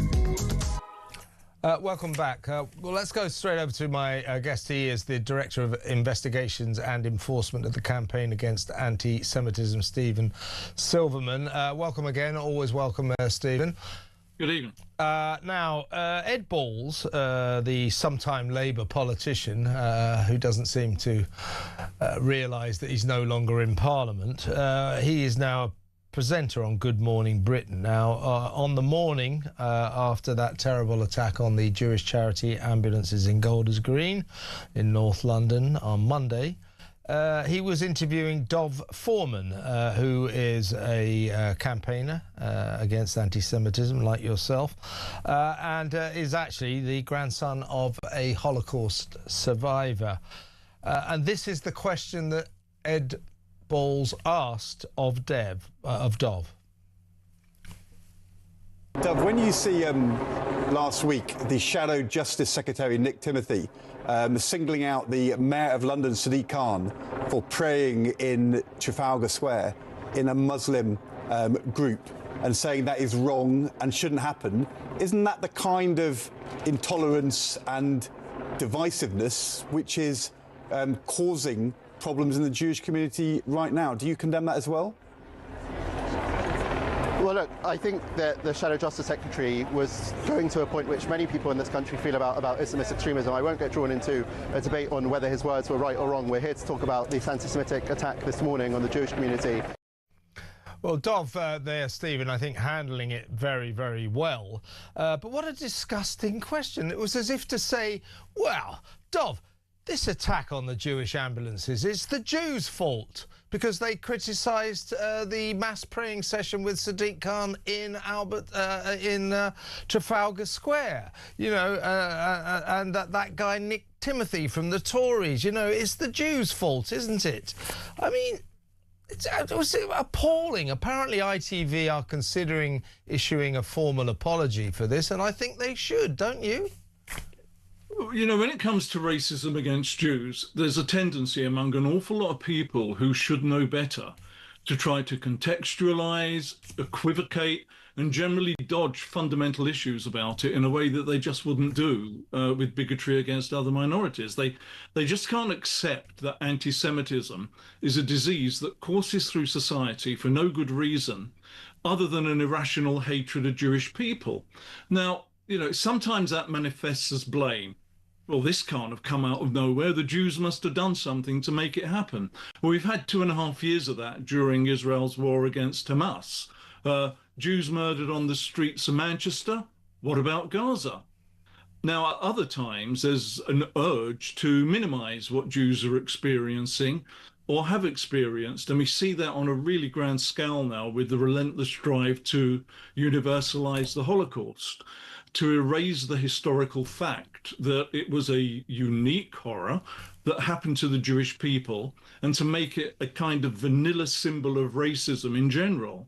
Now, Ed Balls' remark was a particularly crass example of that phenomenon. Yes. And to be honest, a stunning demonstration of how identity politics has shriveled the part of people's brains that is used for critical thinking. I mean, does he really believe that a debate about mass prayer in a public space is remotely comparable to an arson attack on a public service run by volunteers because those volunteers are Jewish? Never mind the negative effect on ambulance service provision for everyone in the area. I don't know about ITV. I think Ed Balls needs to apologise publicly for a question that, you know, if you're being charitable was clumsy and if you're being less charitable was party political. I don't think it deserves any charity, that question. And he seemed to imply, or inherent in that question, was the implication that only Jewish people complained or were concerned about the mass open-air praying session by Muslims in Trafalgar Square. By the way, a couple of days later, there were 3,000 in Trafalgar Square. A couple of days later in Birmingham, in a park called South Heath Park, 30,000 Muslims gathered for an open-air praying session. But it is absolute nonsense to say that only Jewish people were concerned about this. In fact, I don't particularly remember any special Jewish voices getting involved in that debate. It was all of us. All of us were at least saying we need to talk about this. But what Ed Miliband is implying is the Jews all complained about the Muslims praying in Trafalgar Square with Sadiq Khan there, so they were indulging in the kind of hatred that has led to the attack on the Jewish charity ambulances in Golders Green. An utter nonsense. And, you know, I wouldn't want to accuse Ed Balls of being anti-Semitic, not in a million years. But he is still steeped in a party, the Labour Party, as his question indicated. He's still steeped in a party, the Labour Party, that has remaining a massive problem with anti-Semitism. Do you see where I'm coming from? No, absolutely. And I think what was particularly unsavoury about the incident is that, you know, it looked like he was laying a not very subtle trap for a grandson of a very well-known and very well-loved Holocaust survivor, Lily Ebert. And to do that at a time when the Jewish community is reeling from yet another unprovoked savage attack is utterly shameful. Yeah. I honestly don't know what possessed him when he asked that question. Yeah, and so he's accusing Jewish people of intolerance and divisiveness by raising issues about that mass Muslim praying session in Trafalgar Square. But it wasn't just Jewish people. It was many of us. It was Nick Timothy, the Shadow Justice Secretary among us. And that wasn't intolerance and divisiveness. That was a call for this to at least be discussed, that a narrative was required. You know, we need to talk about what we saw in Trafalgar Square. We need to talk about what we saw in that Birmingham Park. It wasn't intolerance and divisiveness. Ed Balls needs to be hauled over the coals about this, and I think ITV bosses, if they do issue this apology, which I think they should, I agree with you, he should issue an apology as well. He needs to decide what he is. Is he a campaigning little Labour fanatic, or is he an unbiased, as he should be, an unbiased Good Morning Britain presenter?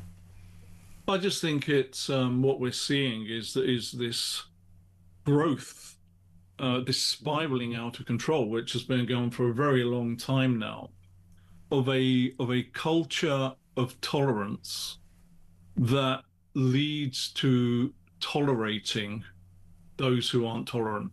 Yeah. And that leads to the kind of divisions that we are seeing. And it's a mindset that is incredibly damaging. There are absolutes in this world. There is good and there is evil. The attack on the Hatzola ambulances was clearly evil. There's no doubt about it. It didn't just affect Jews, it affected the wider community, and it was motivated, we assume, by racial hatred. To compare that with somebody who wants to have a debate about something that, for a wide range of reasons, is a matter of concern to a great many people. And to have that debate in measured tones, to compare it with that, I think is an absolute dereliction of duty of any responsible commentator who has a platform. Well said, Stephen. And as a matter of interest, personal interest, it's my community. I live near there. We heard the explosions in the middle of the night, and it wasn't just the Jewish people that were traumatised, appalled by what happened. It was all of us. Stephen, always a pleasure to have you on the show. Thank you so much. Stephen Silverman, Director of Investigations and Enforcement at the Campaign Against Anti-Semitism. Let's take a quick call. Let's talk to my friend Herbie in Harrow. What are you moaning about now, Herbie? Oh, come on, Kevin. Where do you want to start? Oh, for God's sake, there's enough stories to go on, isn't there? I mean, to say, you know, they're talking about this immigration emergency. It's not an emergency. It's a crisis, like everything else. You know, we've got a crisis with the energy now. We've got a crisis with Ed Miliband not wanting to listen to reason. We've got a crisis on everything that's been said. A Prime Minister that's out of the country again. I told you, we're now number 10. Herbie, what is he doing? Everything that is going on now, you know, we're on the brink of World War III, and he's buggered off to Finland for reasons we can't work out. What is he doing there? He should be in number 10. He should be doing his damn job, don't you think? No, he's not doing his job at all. Kevin, I would like somebody to audit, since Labour's come into power, how much we've paid for our so-called ministers of reason and understanding to travel around the world at so-called our expense, including Miliband, Starmer, Lammy, the whole lot, and Rachel Reeves. I reckon it will be horrendous, and people will say, how much? What? They can't even afford a holiday, most people. £4.2 million the Prime Minister spent jetting around the world at our expense. That's only the Prime Minister. Yeah. Well, Ed Miliband spent, he took 470 delegates to that nonsense, that COP30 climate change crap in Brazil. 470 and spent more than £800,000 of taxpayers' money. Ed went there twice, flew in there and then flew back in. And when the Prime Minister, Keir Starmer, jetted in for a fleeting visit, that cost us £400,000 alone. This lot are taking us for a ride, aren't they? Oh, more than taking us for a ride. Kevin, the whole situation at the moment gone balmy. You know, another situation which I will talk about is our lovely overseas royalty in America who wants to go to Australia where you can have a photograph taken. Hold on a minute. Do you want to You're talking about Harry and Meghan, right? Harry and Meghan, yeah? Yeah, go on. Yeah. You know they talk about these borders. Do you ever watch this border control? I've seen some of them, yeah. Right now, you can't go over there with a visitor's visa and do some work. Is Meghan applying for a visa for working permit? Well, I'll tell you what they are doing. We're going to be talking about this with Kinsey Schofield fairly soon, but they are going there to make money. It's just a load of paid-for personal appearances. But they need a visa, a work visa, which I don't think the Australians will give them. Well, I'll tell you, I am assured by my Australian friends that Harry and Meghan are not popular down there, and they're liable to get booed when they arrive. So that'll be worth watching anyway. Herbie, I've got to go. Great to talk to you as always. Herbie in Harrow, regular caller, good guy. Let's go to break. We'll talk Sun Sport next.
Breaking news and Talk Breakfast.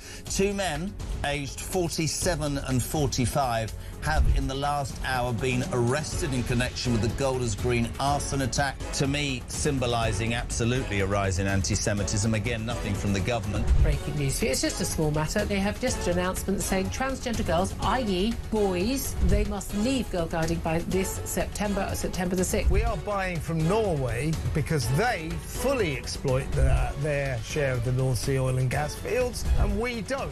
Alice in Wonderland nuts. Across the UK, on DAB+, on YouTube, on your mobile, and on your side. This is Talk. Let's talk Sun Sport. Sports head of content at that great newspaper, Mike Anstead, is in the studio. Hi, Mike. Okay. Now, it's the World Cup playoffs tonight, 7:45. You've got Italy versus Northern Ireland, Wales versus Bosnia-Herzegovina, and the Czech Republic versus Ireland. So a couple of Irish countries involved there. Updates throughout the night on Talk Sport. We're not involved in that, obviously. We've already qualified. And Jude Bellingham, our star, has revealed his injury hell, said that he suffered 3 years of injury to play for England in major tournaments. What's that about? So, yeah, Jude Bellingham, who we don't hear very often from. He's not a huge fan of the media, I think it's fair to say, Jude. Maybe guided by his father on that one, but yeah, so basically he's come out. We knew he had shoulder surgery last year, but he's put out this sort of YouTube video today. It gives quite a good insight, including actual clips of the surgeons at work on his shoulder. But basically he's revealed that he's had this pain for so long now, it's affected him at 3 major tournaments, so now we're going into the World Cup. Says he's now over it, but basically the prospect of having this operation made him the most anxious he's ever been, so he kept on delaying it. Was supposed to do it before the last World Cup, then supposed to do it for the Euros, kept delaying it, and then finally got it done. And what we all hope as England fans is that he'll be at his best in North America this summer and take us all the way to glory, Kev. And is he effectively saying, you guys have got no idea what a hero I am? I mean, yeah, it's interesting. We're drawing up the pages downstairs, done the story online earlier, but there's a great picture of his overhead kick at the last tournament, and you think, blimey, yeah, he might land on your shoulder pulling that one off. It was a great goal, and but that could have hurt. So yeah, I mean, he's kind of, you know, perhaps he's definitely revealing an insight into he's gone through a fair bit more than we perhaps realised at the time. Yeah, great player. Yeah. And good for the headlines. Hey Jude, you know, you can't beat that. Right, let's talk about Liverpool. Their rivals, PSG, Paris Saint-Germain, have succeeded in getting their Crunch League fixture moved in between the Champions League doubleheader against Liverpool. Is that fair? Probably not, but it's the French league and they kind of bow down to PSG because they're the great Parisians. They've got all the money, so they always have this arm wrestle whenever they get to the latter stage of the Champions League and put the pressure on the French league to free it. Actually, they're playing against Lens, who one of the smaller teams, but actually a surprise sort of title contenders this season. And Lens are really pushing back on this, going, no, we want to play PSG in the middle of this. For obvious reasons, an advantage for them to try and win the title, but they've actually gone and won the battle. So it basically means they'll play Liverpool, and in between the two matches, they'll just have a free game week, which obviously, you know, is a massive advantage. You know, now we're in the thick and fast, the business end of the season. And if Liverpool went to the Premier League, it'd be no dice, wouldn't it? Yeah, I don't think they get any favours. So I mean, you hear a lot of managers, particularly Pep Guardiola, we don't give them favours. You might get an earlier kick-off or a later kick-off, depending, but you're certainly not having a game just taken out of the schedule. Absolutely. No chance. Actually, to go back to these World Cup playoffs, we should talk about our local interest. Northern Ireland, what chance do they stand away to Italy? I think they've got the toughest one out of the 3 teams. They've got the toughest one. But the only thing I'd say is the Italians have bottled it in recent years. So, won the World Cup 2006. They've not won a World Cup game since then because they've struggled to qualify for a couple.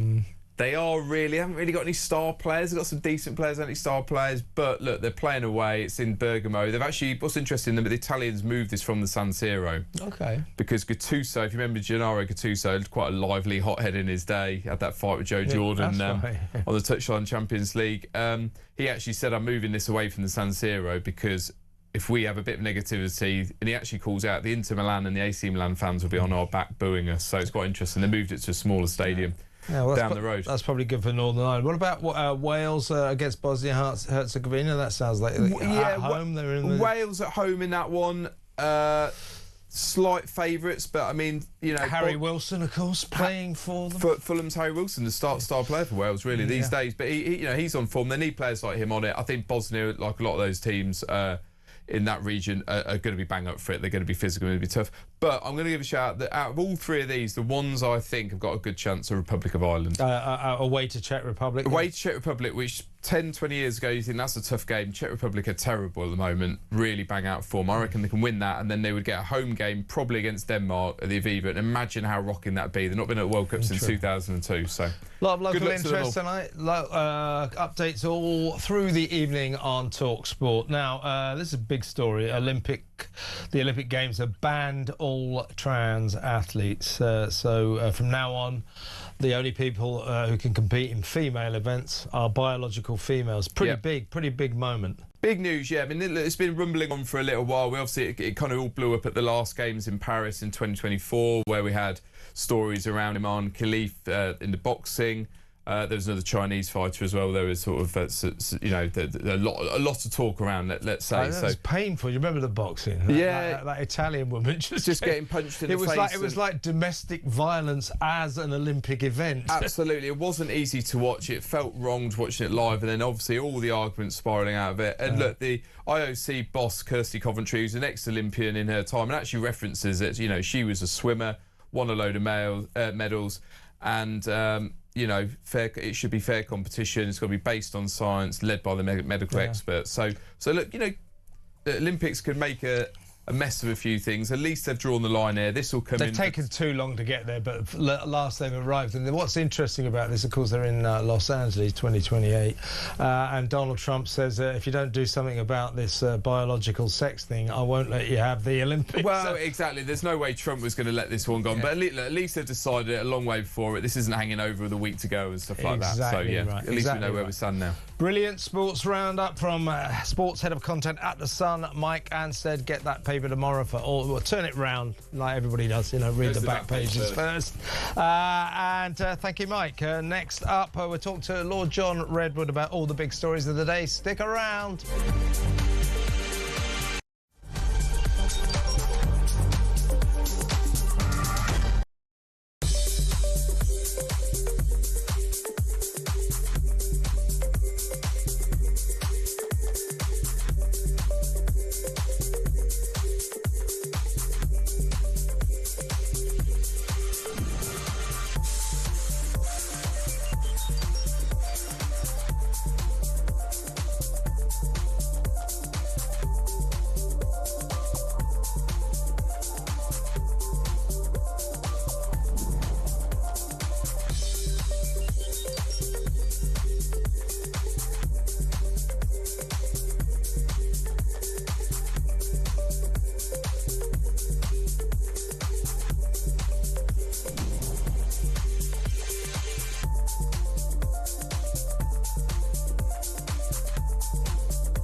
across the UK.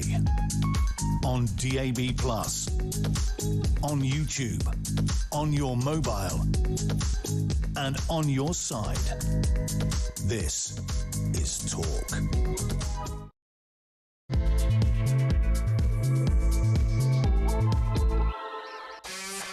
Welcome back.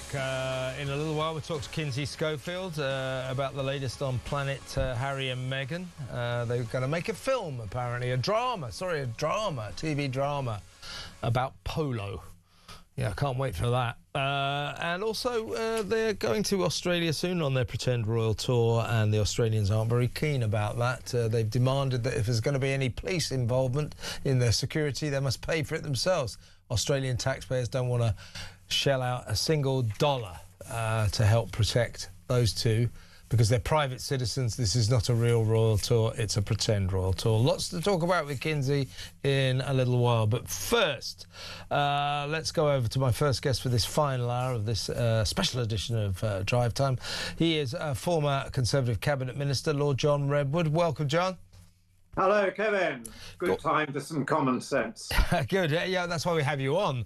Well, look, first of all, I need to get your thoughts on Phonegate, this bizarre saga surrounding Morgan McSweeney, the former Downing Street Chief of Staff's allegedly stolen mobile.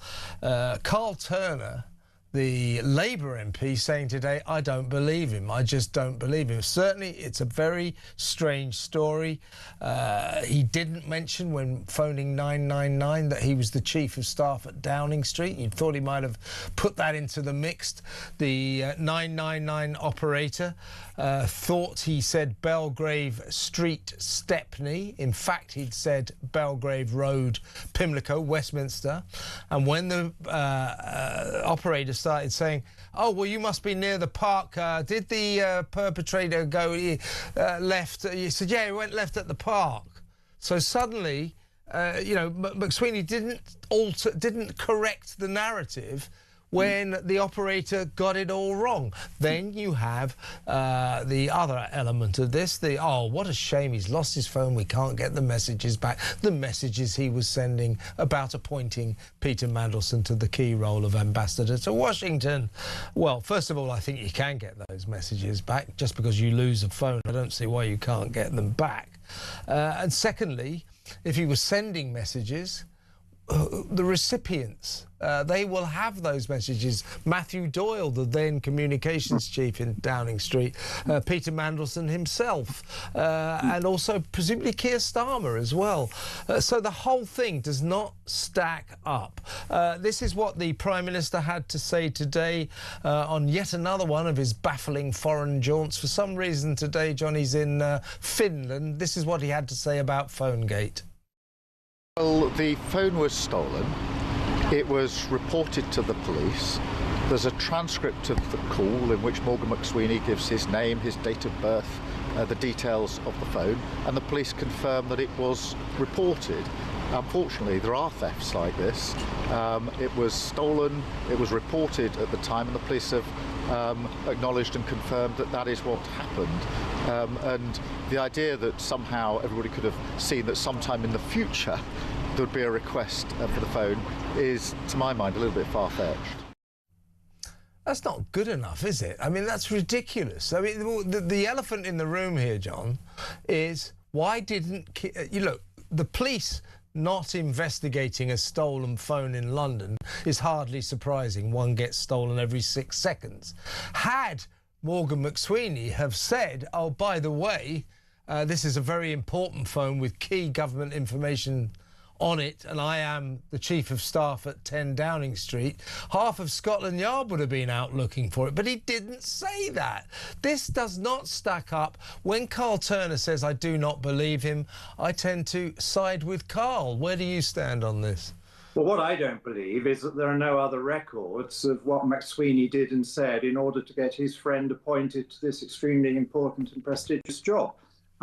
Their first tranche of documents that they had to supply because of Parliament's demands was pathetic. Didn't even include Mandelson's declaration of interests, which you'd have thought was pretty fundamental to all of this.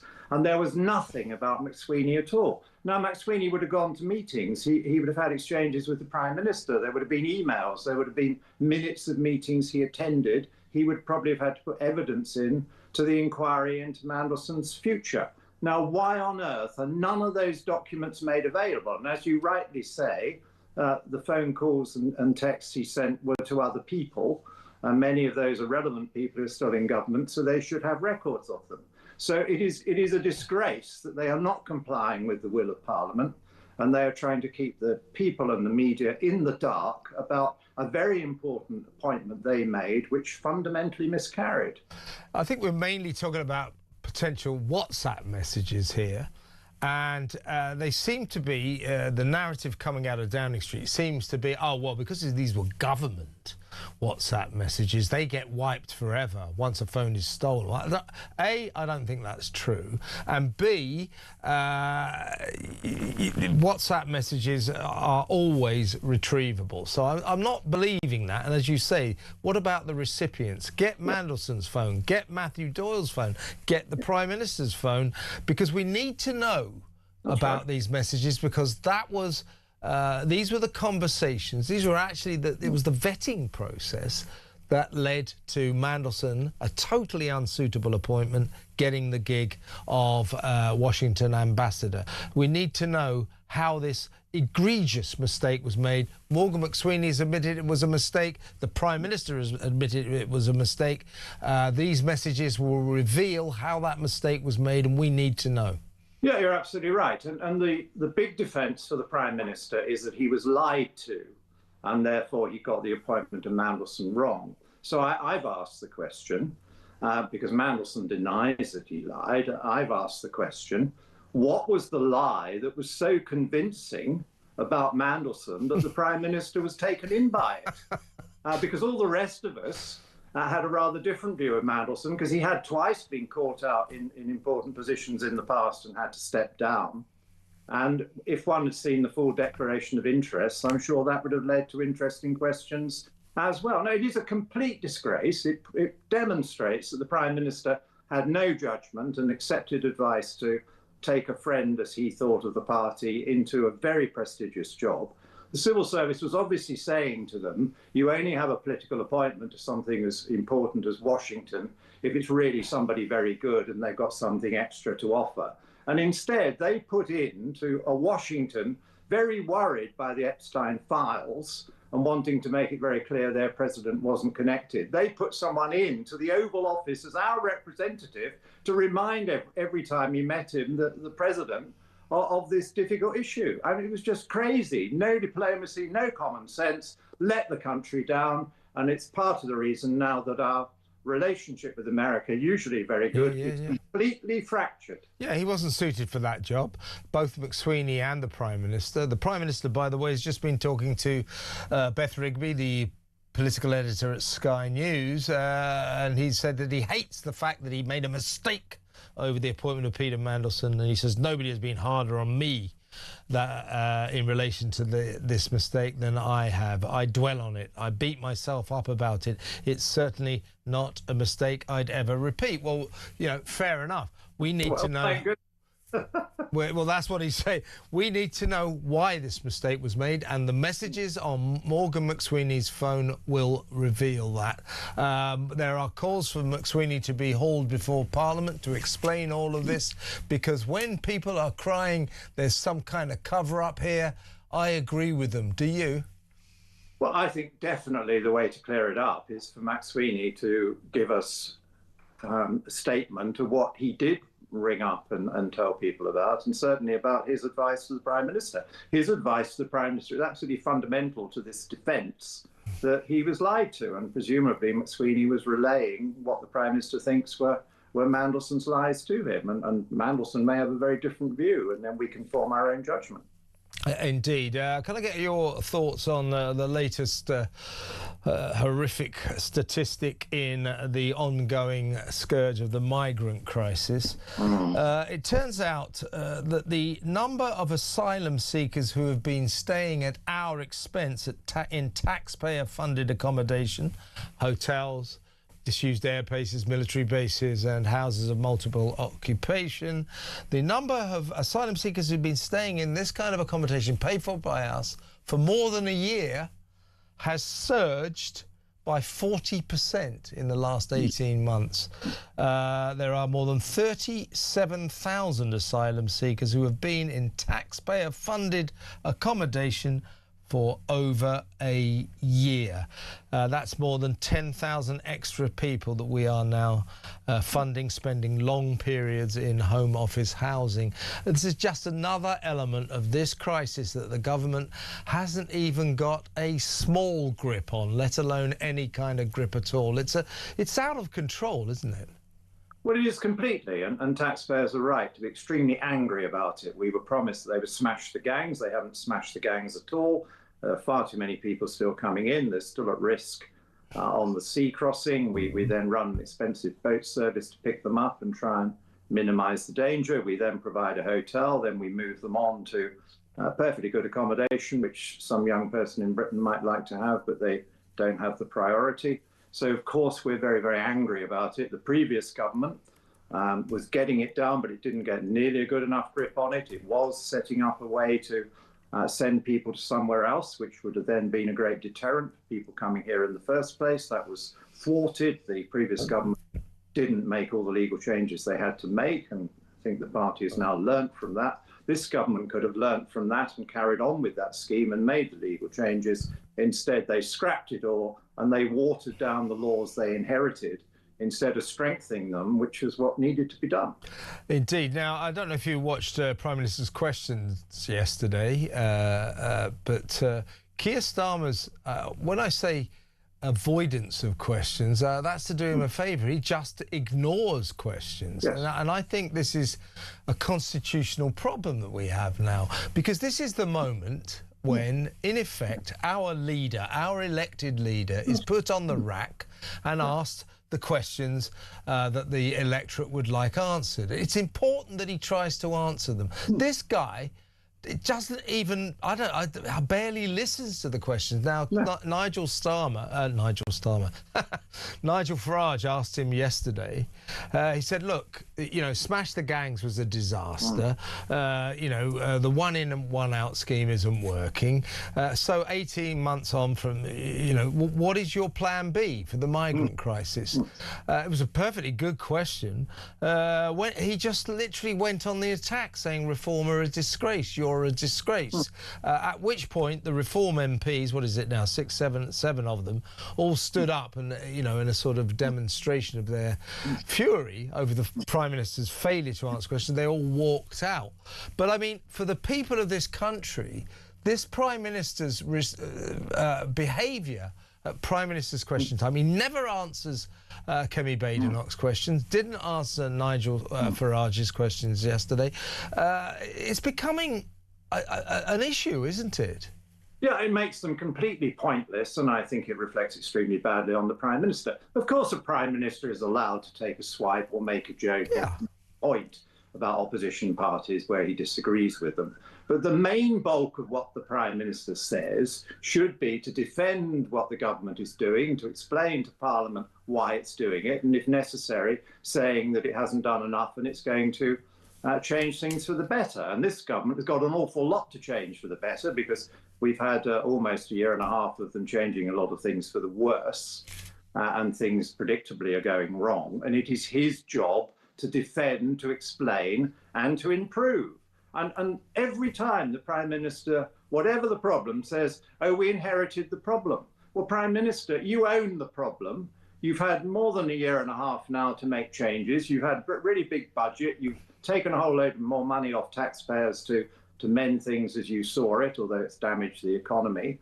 You are now responsible. It is your job to show that you have made things better. And in practically every case, particularly illegal migration and unemployment and the state of the economy, he has made it worse, and he has to own that and answer for it. Yeah, I mean, yesterday with Farage's question in particular, you know, what is your plan B? Your plans so far for this migrant crisis that is a source of great concern to millions of Brits. In fact, it has been identified as the biggest electoral issue there is, even bigger than the economy.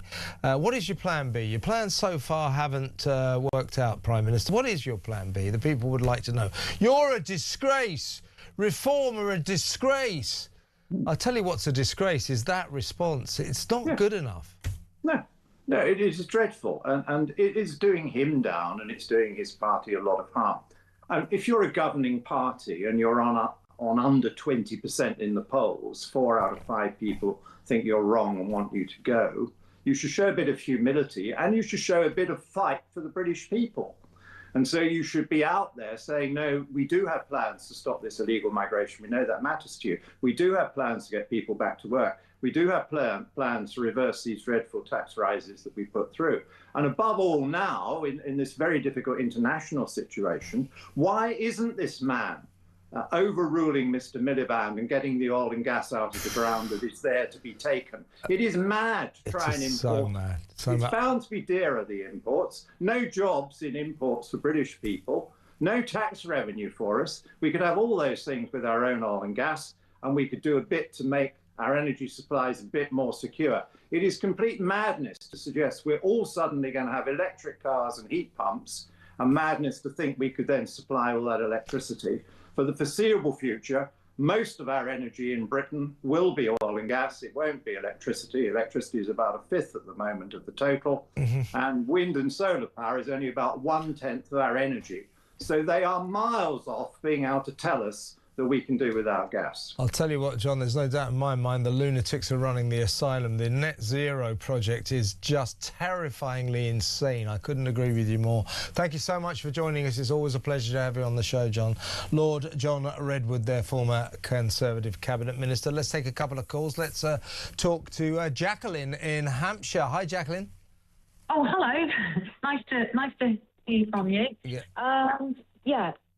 Immigration. I'd just like to say that it is a joke. But the other thing, it is a real joke. Yes, it is. And I'm not against... I'm laughing, but it's not a funny joke. It's not a funny joke, sort of thing.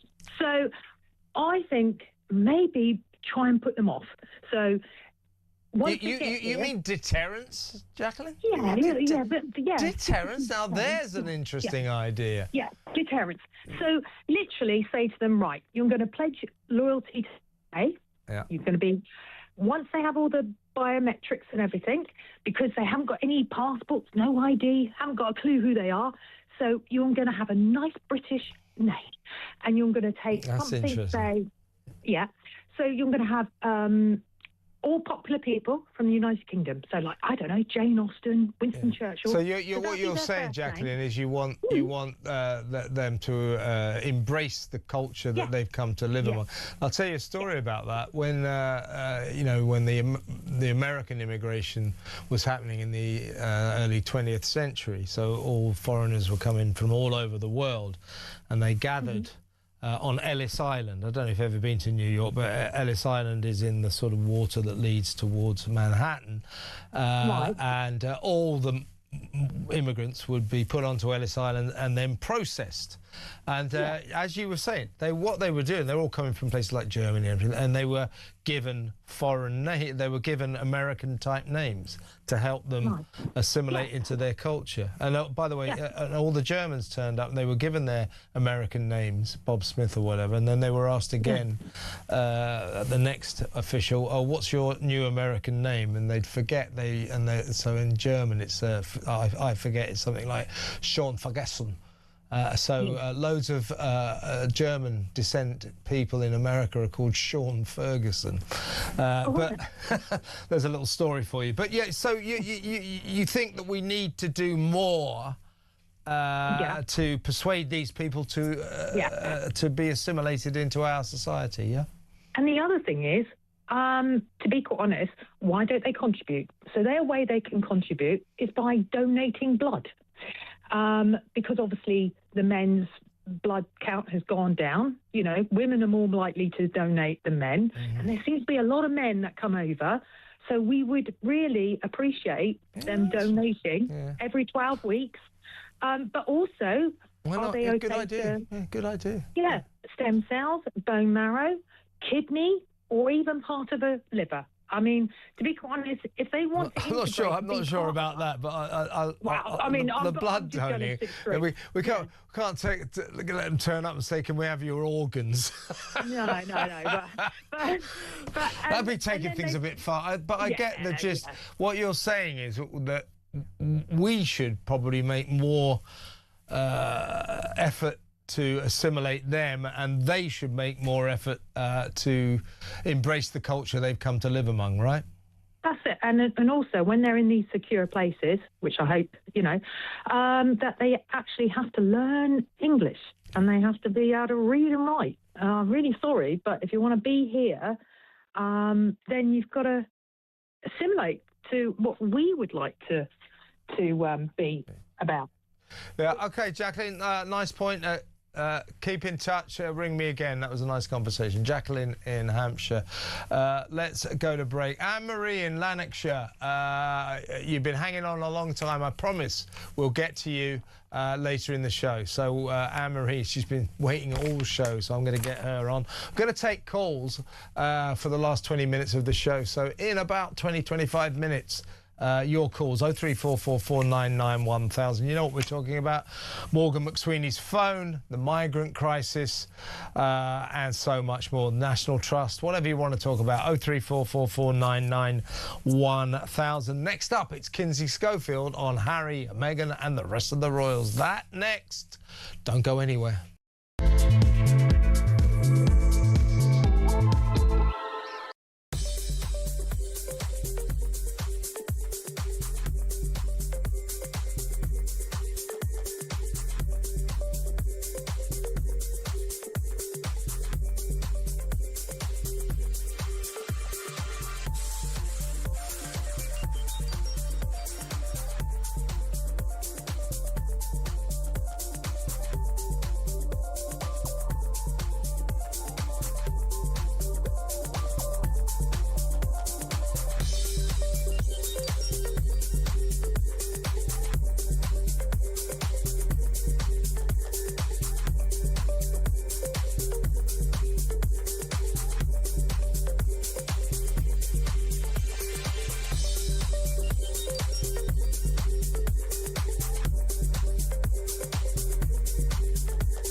Breaking news on Talk Breakfast. Two men, aged 47 and 45, have in the last hour been arrested in connection with the Golders Green arson attack, to me symbolising absolutely a rise in anti-Semitism. Again, nothing from the government. Breaking news. It's just a small matter. They have just an announcement saying transgender girls, i.e. boys, they must leave girl guiding by this September the 6th. We are buying from Norway because they fully exploit their share of the North Sea oil and gas fields, and we don't. Alice in Wonderland nuts.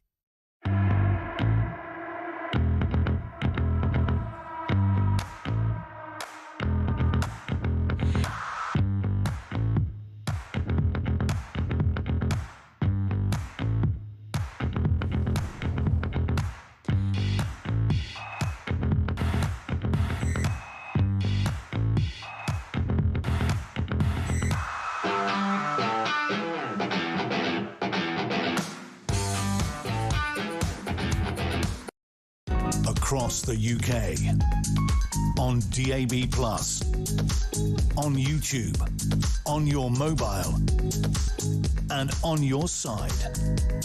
This is Talk. Welcome back. Let's go straight over to Los Angeles live to talk to our royal guru, the expert on the West Coast, the brilliant Kinsey Schofield, host of Kinsey Schofield Unfiltered. Hello, Kinsey. How are you doing? Not a quiet week for the Sussexes, Kev. It's certainly not. Let's start talking about them. I think I'm going to ask you first about this new film project or TV series project that they've apparently got in the pipeline. Apparently, they want to not to undeterred by the tragic failure of Prince Harry's awful documentary reality series about Polo, which was one of the great flops of last year on Netflix. Netflix apparently are talking to the Sussexes about making a TV drama based on Polo, based on the Polo communities in Florida. Now, you know, I'm having trouble believing this, because if you know, maybe they're trying to develop this, but if you and I went to Netflix now and said, oh, we got this idea about Polo, they're going to go, oh, no, we've been there once before. That was a disaster. So I'm not sure that Netflix will have sunk a red cent into this project. Maybe Harry and Meghan might make it themselves. But it is being reported that, you know, they've got a writer and they've got directors, that kind of thing, all lined up. But I don't think Netflix will spend any money on this. Do you?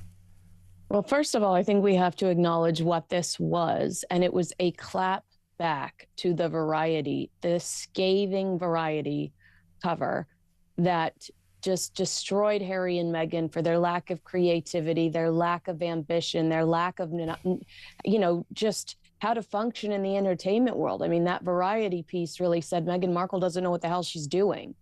And this was a story given to Deadline. Specifically, we're seeing an entirely new strategy, in my opinion, by the Sussexes in 2026. And it is to shut down every article they do not like. Between the Tom Bower book, Australia's feedback, not wanting Harry and Meghan there, their spokesperson is making every cent. He is earning every paycheck because he is responding to absolutely everything they don't like in 2026. And this story in Deadline is a response to Variety saying Netflix is cutting them off at the knees. This is them going, nuh-uh, look, we're already working on this other project. But to your point, analytically, if Netflix looks at the numbers for Polo, it would make absolutely no sense for Netflix to pursue another Polo project, even if it's scripted. Now, a part of me wonders if they're trying to do something like Heated Rivalry, because we would never have imagined that there would be a hockey show that took off pop culture wise the way that Heated Rivalry has. So perhaps they could go down that route. They've got Joshua Schwartz and Stephanie Savage, allegedly, who I adore. They did The OC as well as Gossip Girl. This is for this Polo drama. The thing is, though, Kinsey, is you know what Harry's awful documentary dirge Polo revealed. You and I talked about this a lot. I said, this isn't going to work. Nobody cares about Polo. It's an extreme minority sport for posh boys. Rich champagne swilling kids. Nobody cares about it. It's partly because it's a terrible sport to watch. It's really boring. Attracts very small crowds. But they made that documentary series, and guess what? Just as we predicted, nobody watched it. So Netflix are very well aware that Polo is not a good subject for popular productions. Factual and now Archwell Productions apparently are going to produce this scripted series. But the wording is interesting. It goes like this. Prince Harry and Meghan Markle are lining up a Polo-themed TV drama about two rival families for their latest Netflix project. The streaming giant, listen to this, is it. The streaming giant is exploring a fresh collaboration with the Duke and Duchess of Sussex's Archwell productions on a scripted series centred on the sport. That is not the same as Netflix is going to pay for this, is going to sponsor this, is even going to screen this. This is just smoke and mirrors. This is them trying to distract from the Variety article. They wanted people like you and I to stop talking about the Variety article and to start talking about how they're working again and they're contributing. But the reality is the Variety article had some very strong sources within Netflix that said Harry and Meghan are not great collaborators. They're impossible to work with. They lack creativity. They lack realistic expectations, and Netflix has had enough, so much so that we'll acknowledge that Ted Sarandos refuses to confirm this. In fact, he says it's not true, but according to their sources, he does not like to be on the phone with Meghan Markle unless there's an attorney involved to protect him. So I think that this is all just a distraction from the Variety article. It's all just a distraction from bad news. And I mean, I'm not watching it. You're not watching it. Well, I don't think, Kinsey, anybody will ever get to watch this. I think this is, I mean, what on earth are they doing this for? When they bought the rights to Meet Me at the Lake, which was about four or 5 years. They've also bought the rights. These are two successful best-selling books. They bought the rights to Meet Me in the Lake. Then they bought the rights to The Wedding Date. This was years. They haven't made, nothing has happened. Why don't they make those? Don't start making something else. This is smoke and mirrors. This is not going to happen. And you just know, if you walked into the Netflix office and said, I've got an idea about Polo, they go, get the hell out of here. We tried that once. It was a disaster. You talk about these pair, the Sussexes. I think that in the end, their problem is they haven't got a scintilla of talent between them. There is your problem. And their only way now of making money, I would suggest, as ever, her silly domestic product at astronomical prices business, that's not working. We know that. But their only way of making money now, I think, is hawking themselves around for personal appearances, cash for trash, PA appearances, making money by turning up somewhere, making a speech, taking selfies. And they're off on their fourth pretend royal tour. They've been to Nigeria, Colombia, Jordan. Now they're off to Australia. You and I talked earlier in the week about the fact that Australians don't want them there. They're not interested. And they've raised a petition in Australia to say, look, if they do come, free country, but if they do come, they're coming as private citizens. This is not a royal tour, and we do not want a single penny of Australian taxpayers' money spent on the police protecting these two. If they want protection and safety, and you know what Harry's like about protection and safety, it's his obsession in life, they pay for it themselves. So they get this petition together, and guess what? Just like what you were saying, you know, what Harry and Meghan should do about that is just forget it. But no. They've hit back furiously, saying, no. OK, 32,000 people have signed this petition, but 25 million Australians haven't. So therefore, they're very popular. No. You know Samara Gill, our resident Australian here, good friend of mine, my old producer. She knows her own country. She knows her fellow Australians. She says, I'll tell you what, Kev, when they get to Australia, those two, they are going to get booed.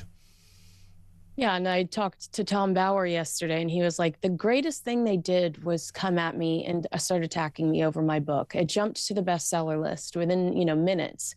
They don't realize that the never complain, never explain strategy by the British royal family has worked as long as it has, because it's good. I mean, you're just giving these stories oxygen, and now we're all going to be waiting with bated breath to see how Australia reacts to them, because we are all hyper aware of this petition we might not have been aware of before. But when they reply, and they reply in such a petty and immature That's what it is. now we're watching. Now we're aware. Now we're all talking about it. Now we're going, wow, that really must have gotten underneath their skin. This is a new strategy that I think is ultimately going to harm them throughout 2026 unless they pull back, because what they're doing is they're giving us plenty of ammo to sit and now dissect and talk, and we're going to say told you so when Meghan Markle gets booed in a random ballroom in Australia. Now we're going to be like, see there. Did you know that like to go to her retreat, you have to submit a testimonial about how much she's changed your life and how much you admire her? Whose life has she changed? This is Prince Harry's. Yeah, that's for sure. This is the spokesman's quote. Of course, if you want to dive into the ridiculousness of this petition as an agenda for spreading misinformation, what does that mean? Then one could equally hypothesise that there are approximately 26.5 million Australians, 99.98% of the population, who haven't signed this petition, who must therefore agree with the taxpayer picking up the tab for their visit. Of course, that is another equally stupid assertion to make. Yeah, indeed it is. Why are they responding to this? This is nonsense. And what Australians don't like, there's two things Australians don't like Americans and British, they don't like the way this the gruesome twosome have treated King Charles and his family. And they don't like the fact that they're pretending this is a royal tour when it's a private visit and they're just trying to raise money for personal appearances. They don't like it, and Australians don't want them there. Yeah, it's a commercial venture. That's all this is. You know, why have they changed their tone? Well, in Bauer's betrayal, he goes into the tug of war that Harry had with his ghostwriter over Spare, and how Harry really wanted to use Spare as a vehicle to, knock down what he believed, every lie, every headline about him that wasn't true. And the ghostwriter was like, that's not what a good autobiography is. I'm sorry. It's not a chronological order of you disagreeing with Sun headlines, This is something that's what he wants to. Yeah, exactly right. Yeah, no, a real person doesn't know about all of these headlines and doesn't care, and they forgot about them 20 years ago. You're the only one that still has the chip on your shoulder. It's just ridiculous. Just a quick, good to talk to you as always, Kins. Have a great weekend, but I'll just leave you with an announcement that has just been made. In York, the city of York, councillors there have just voted, literally just now, voted unanimously to take away Sarah Ferguson's Freedom of the City of York title. So yet another title that she's lost. Her descent continues apace. I've heard rumours, by the way, because nobody's seen her this year. She's gone into hiding. Nobody knows where seedy Sarah Ferguson is, the former Duchess of York. I've heard rumours she's in Australia. Might be interesting, mightn't it? Listen, Kins, I've got to go, but great to talk to you as always. Kinsey Schofield there. Well, let's go straight to break. When we come back, we'll find out what's in the pages of the Sun newspaper with Deputy Head of News there, William Barker.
across the UK, on DAB+, on YouTube, on your mobile, and on your side. This is Talk. Welcome back, Deputy Head of the News at The Sun. Will Barker is in the studio. We're going to work out what is on the pages of that newspaper tomorrow. I love this story. Zip Liar. This is a benefits fraudster who used her disability payments to fund a 3-week adventure holiday to Mexico, where she was caught ziplining, but she's avoided jail. Catherine Wyland, you got pictures of her? Yeah, no, the Department of Work and Pensions are over the moon about getting this one because they're really trying to cut down on this sort of type of fraud. And because she claimed that she was at home and she was earning money because she had anxiety. She couldn't leave her house, they said. She needed a carer. She had mental health issues. Zip wiring can be very frightening. Maybe that's why she was anxious. But in the meantime, she was pocketing all this cash that they were giving, all these benefits, and then having a great time. She was going to pubs, going to Thorpe Park, going to Brighton Pier. Posing on the bonnet of her BMW saloon car, which she got due to the Motability-free car scheme. She certainly knew how to milk the system. And then, so then she did all this. Claimed £23,000 in welfare. Yeah, and then managed to go on a holiday to Cancun with her son, in which the investigators found her zip-lining down there. So she's claiming benefits, claiming disability. It turns out that apart from zip wiring in Mexico, that she went to 60 pubs, clubs and cafes, Thorpe Park 3 times, the Brighton Pride Festival, as well as daily trips to the shop in BMW, which was provided by the Benefits Motability Scheme. I shouldn't be laughing. It's just so ridiculous. Sums up this country, doesn't it? I'm glad she got caught. Donald Trump, we've been playing this today. He's had a go at us, saying that our aircraft carriers are like toys compared to the Americans.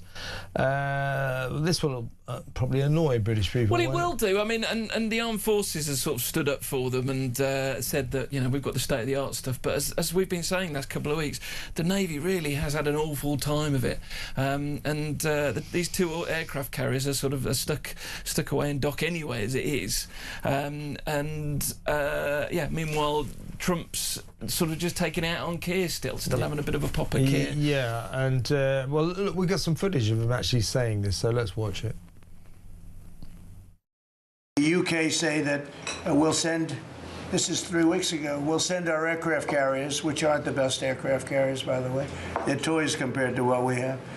But we'll send our aircraft carrier when the war is over. I said, oh, that's wonderful. Thank you very much. Don't bother. We don't need it. And we don't need it, and we don't need them. Meanwhile, we wish the president and his all the president's men all the best with their secret, weird negotiations with Iranians that nobody can prove actually exist. No, they don't seem to be going well. Yeah, well, what is all that about? He keeps saying, yeah, we're talking to them. They're really lunatics. But they want a deal. They want a deal. Who are they? I can't say.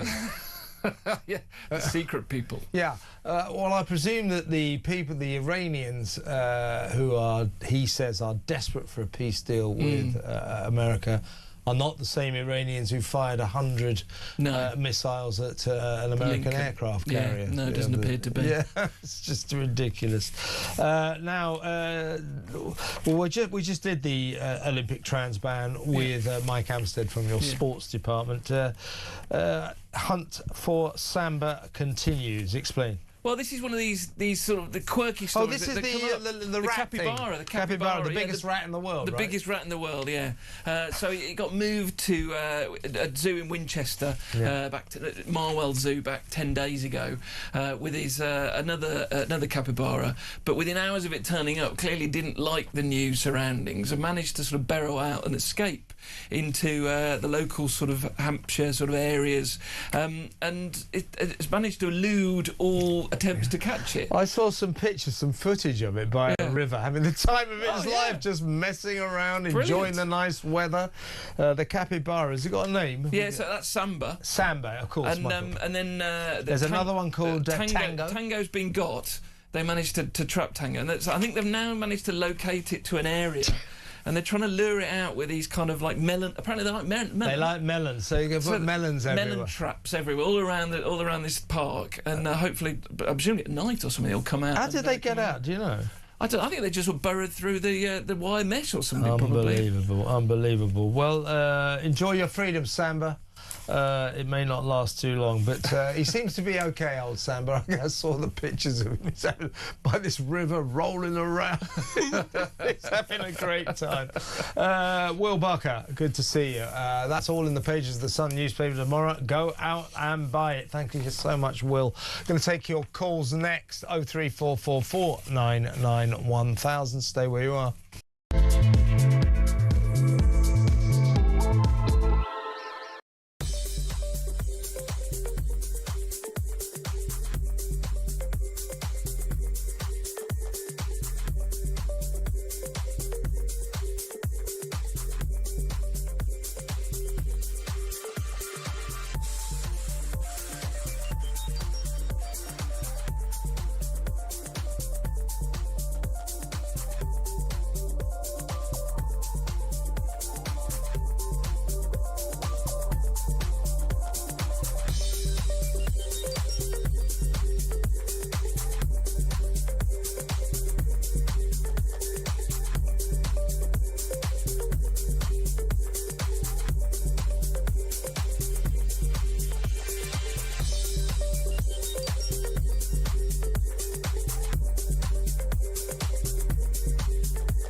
Breaking news and Talk Breakfast. Two men, aged 47 and 45, have in the last hour been arrested in connection with the Golders Green arson attack. To me, symbolising absolutely a rise in anti-Semitism. Again, nothing from the government. Breaking news. It's just a small matter. They have just an announcement saying transgender girls, i.e. boys, they must leave girl guiding by this September the 6th. We are buying from Norway because they fully exploit their share of the North Sea oil and gas fields, and we don't. Alice in Wonderland nuts. Across the UK, on DAB+, on YouTube, on your mobile, and on your side. This is Talk. Welcome back. Competition time.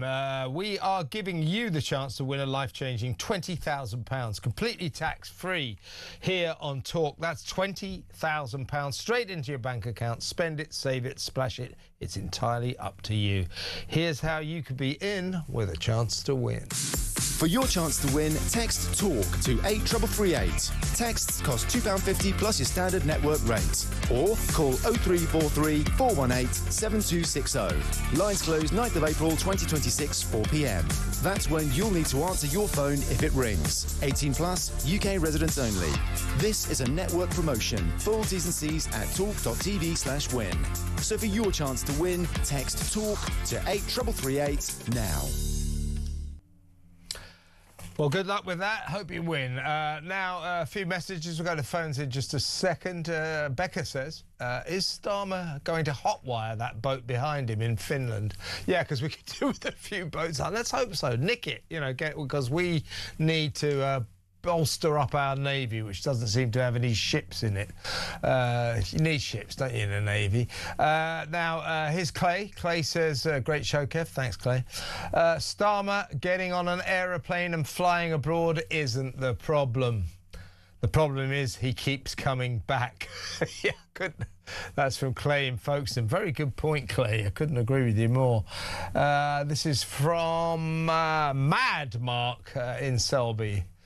Keir is drunk on the smell of aviation as well as having red carpet fever. He is not giving up the top job without a fight.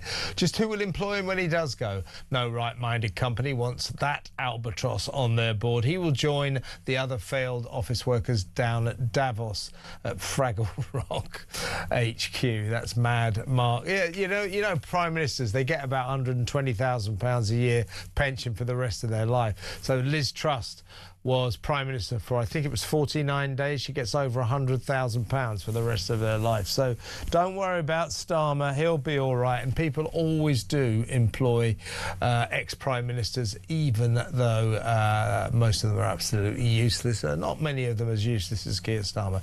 Probably our worst Prime Minister ever, including Liz Truss.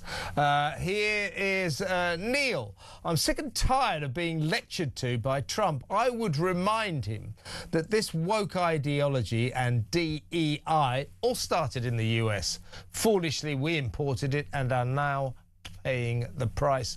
But Trump, please don't pretend your country is some kind of utopia, because it ain't. Take a look at NYC, New York City and California for good examples. It's not a utopia, but nothing wrong with New York City, and there's certainly not anything wrong with California, my old home state, Los Angeles, my second home. But I take your point. I mean, I'm a fan of Trump, but, don't start telling us our aircraft carriers are toys. You can do that if you like. But in return for you insulting our aircraft carriers, you tell us who these alleged Iranians are that desperately want to make a peace deal with you. Are they the same Iranians who fired 100 missiles at your aircraft carrier yesterday, Donald? Are they the ones? Because that's not very peaceful, is it? Let me know about that. I mean, what is going on? Yeah, I can't tell you who they are. They might get killed. OK, then. Yeah, I believe, yeah. Yeah, right.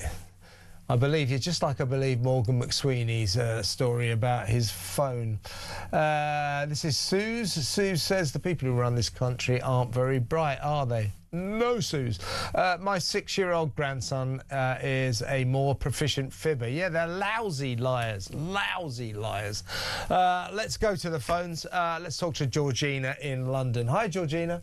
Hi, Kevin. Lovely to talk to you. Well, I've been listening all day about these immigrants who are being given, these houses of multiple occupation and being put in hotels that we're paying for. Everybody knows that. Everybody says the same thing. But it's not just the economic impact that this is having on our country, because our country's finished as far as economy is concerned. We are on our knees, Kevin. We are now at war with Iran. And these people who are still coming over, a lot of them are Iranians. So we're basically importing sleeper cells into our country because we don't know who these people are. That's a good point. Yeah, that's a good point. I mean, we worry about, all these unknown young men mainly who come across the channel illegally, and then we put them in hotels and houses of multiple occupation. Yeah. We pay for everything for them. Benefits, 50 quid a week, free food, free dentists, free doctors, free lawyers and all that. But as you say, we don't know anything about them. Too many of them, a disproportionate percentage of them seem to go on to either commit or be charged or be accused of sex crimes, rape and sexual assault. And others, we fear, may well be Iranian or terrorist sleeper cells. So we are importing a potential sex crime epidemic, and we're also importing potentially terrorists. It's an absolute shambles, but a terrifying shambles, Georgina. Well, there's no other country in the world that offers the incentives to illegal gate crashers that Britain does. This government is actively encouraging these fighting-age, sexually active individuals into our country, whilst our own people, Kevin, are going without and having to pay soaring taxes for their own demise. We've allowed an army, a Trojan horse across our channel, and still this government let them come, even though we haven't the military force to protect ourselves if this war in Iran does come to our shores. We've probably imported thousands of these Iranian sleeper cells from across the channel, and because they're not vetted, we're none the wiser. Illegal immigration is a Nosferatu, sucking the very life out of our economy, our country and our people, and it's absolutely terrifying to even contemplate what could happen. I mean, how dare this government put us on offer like this, Kevin? These people are put in their positions to serve the population, not annihilate us, not put our children on offer, and not to offer us up as lambs to the slaughter. Totally agree, Georgina. Fantastic call to finish the show. Always a pleasure to talk to you. Thanks for another brilliant phone message. Quick last point. We played Lenny Henry at the DEI awards ceremony earlier. This is from Steve in East Yorkshire. Lenny Henry's rant includes the line, "We defeated slavery." He does say that, he's right. I think he'll find it was white British sailors who defeated slavery. Good point, Steve. Peter Carbone's in the studio. Hi, Peter. Can you not read out such a long message when I'm sitting here? That's not a long message, that's a short one. Do you see that message? It's like, as I said to Collins yesterday, he's reading this message yesterday, if you weren't watching. It's got on and on and on. So you reached chapter 2 yet? Anyway, what have you got lined up for us? Never change. More on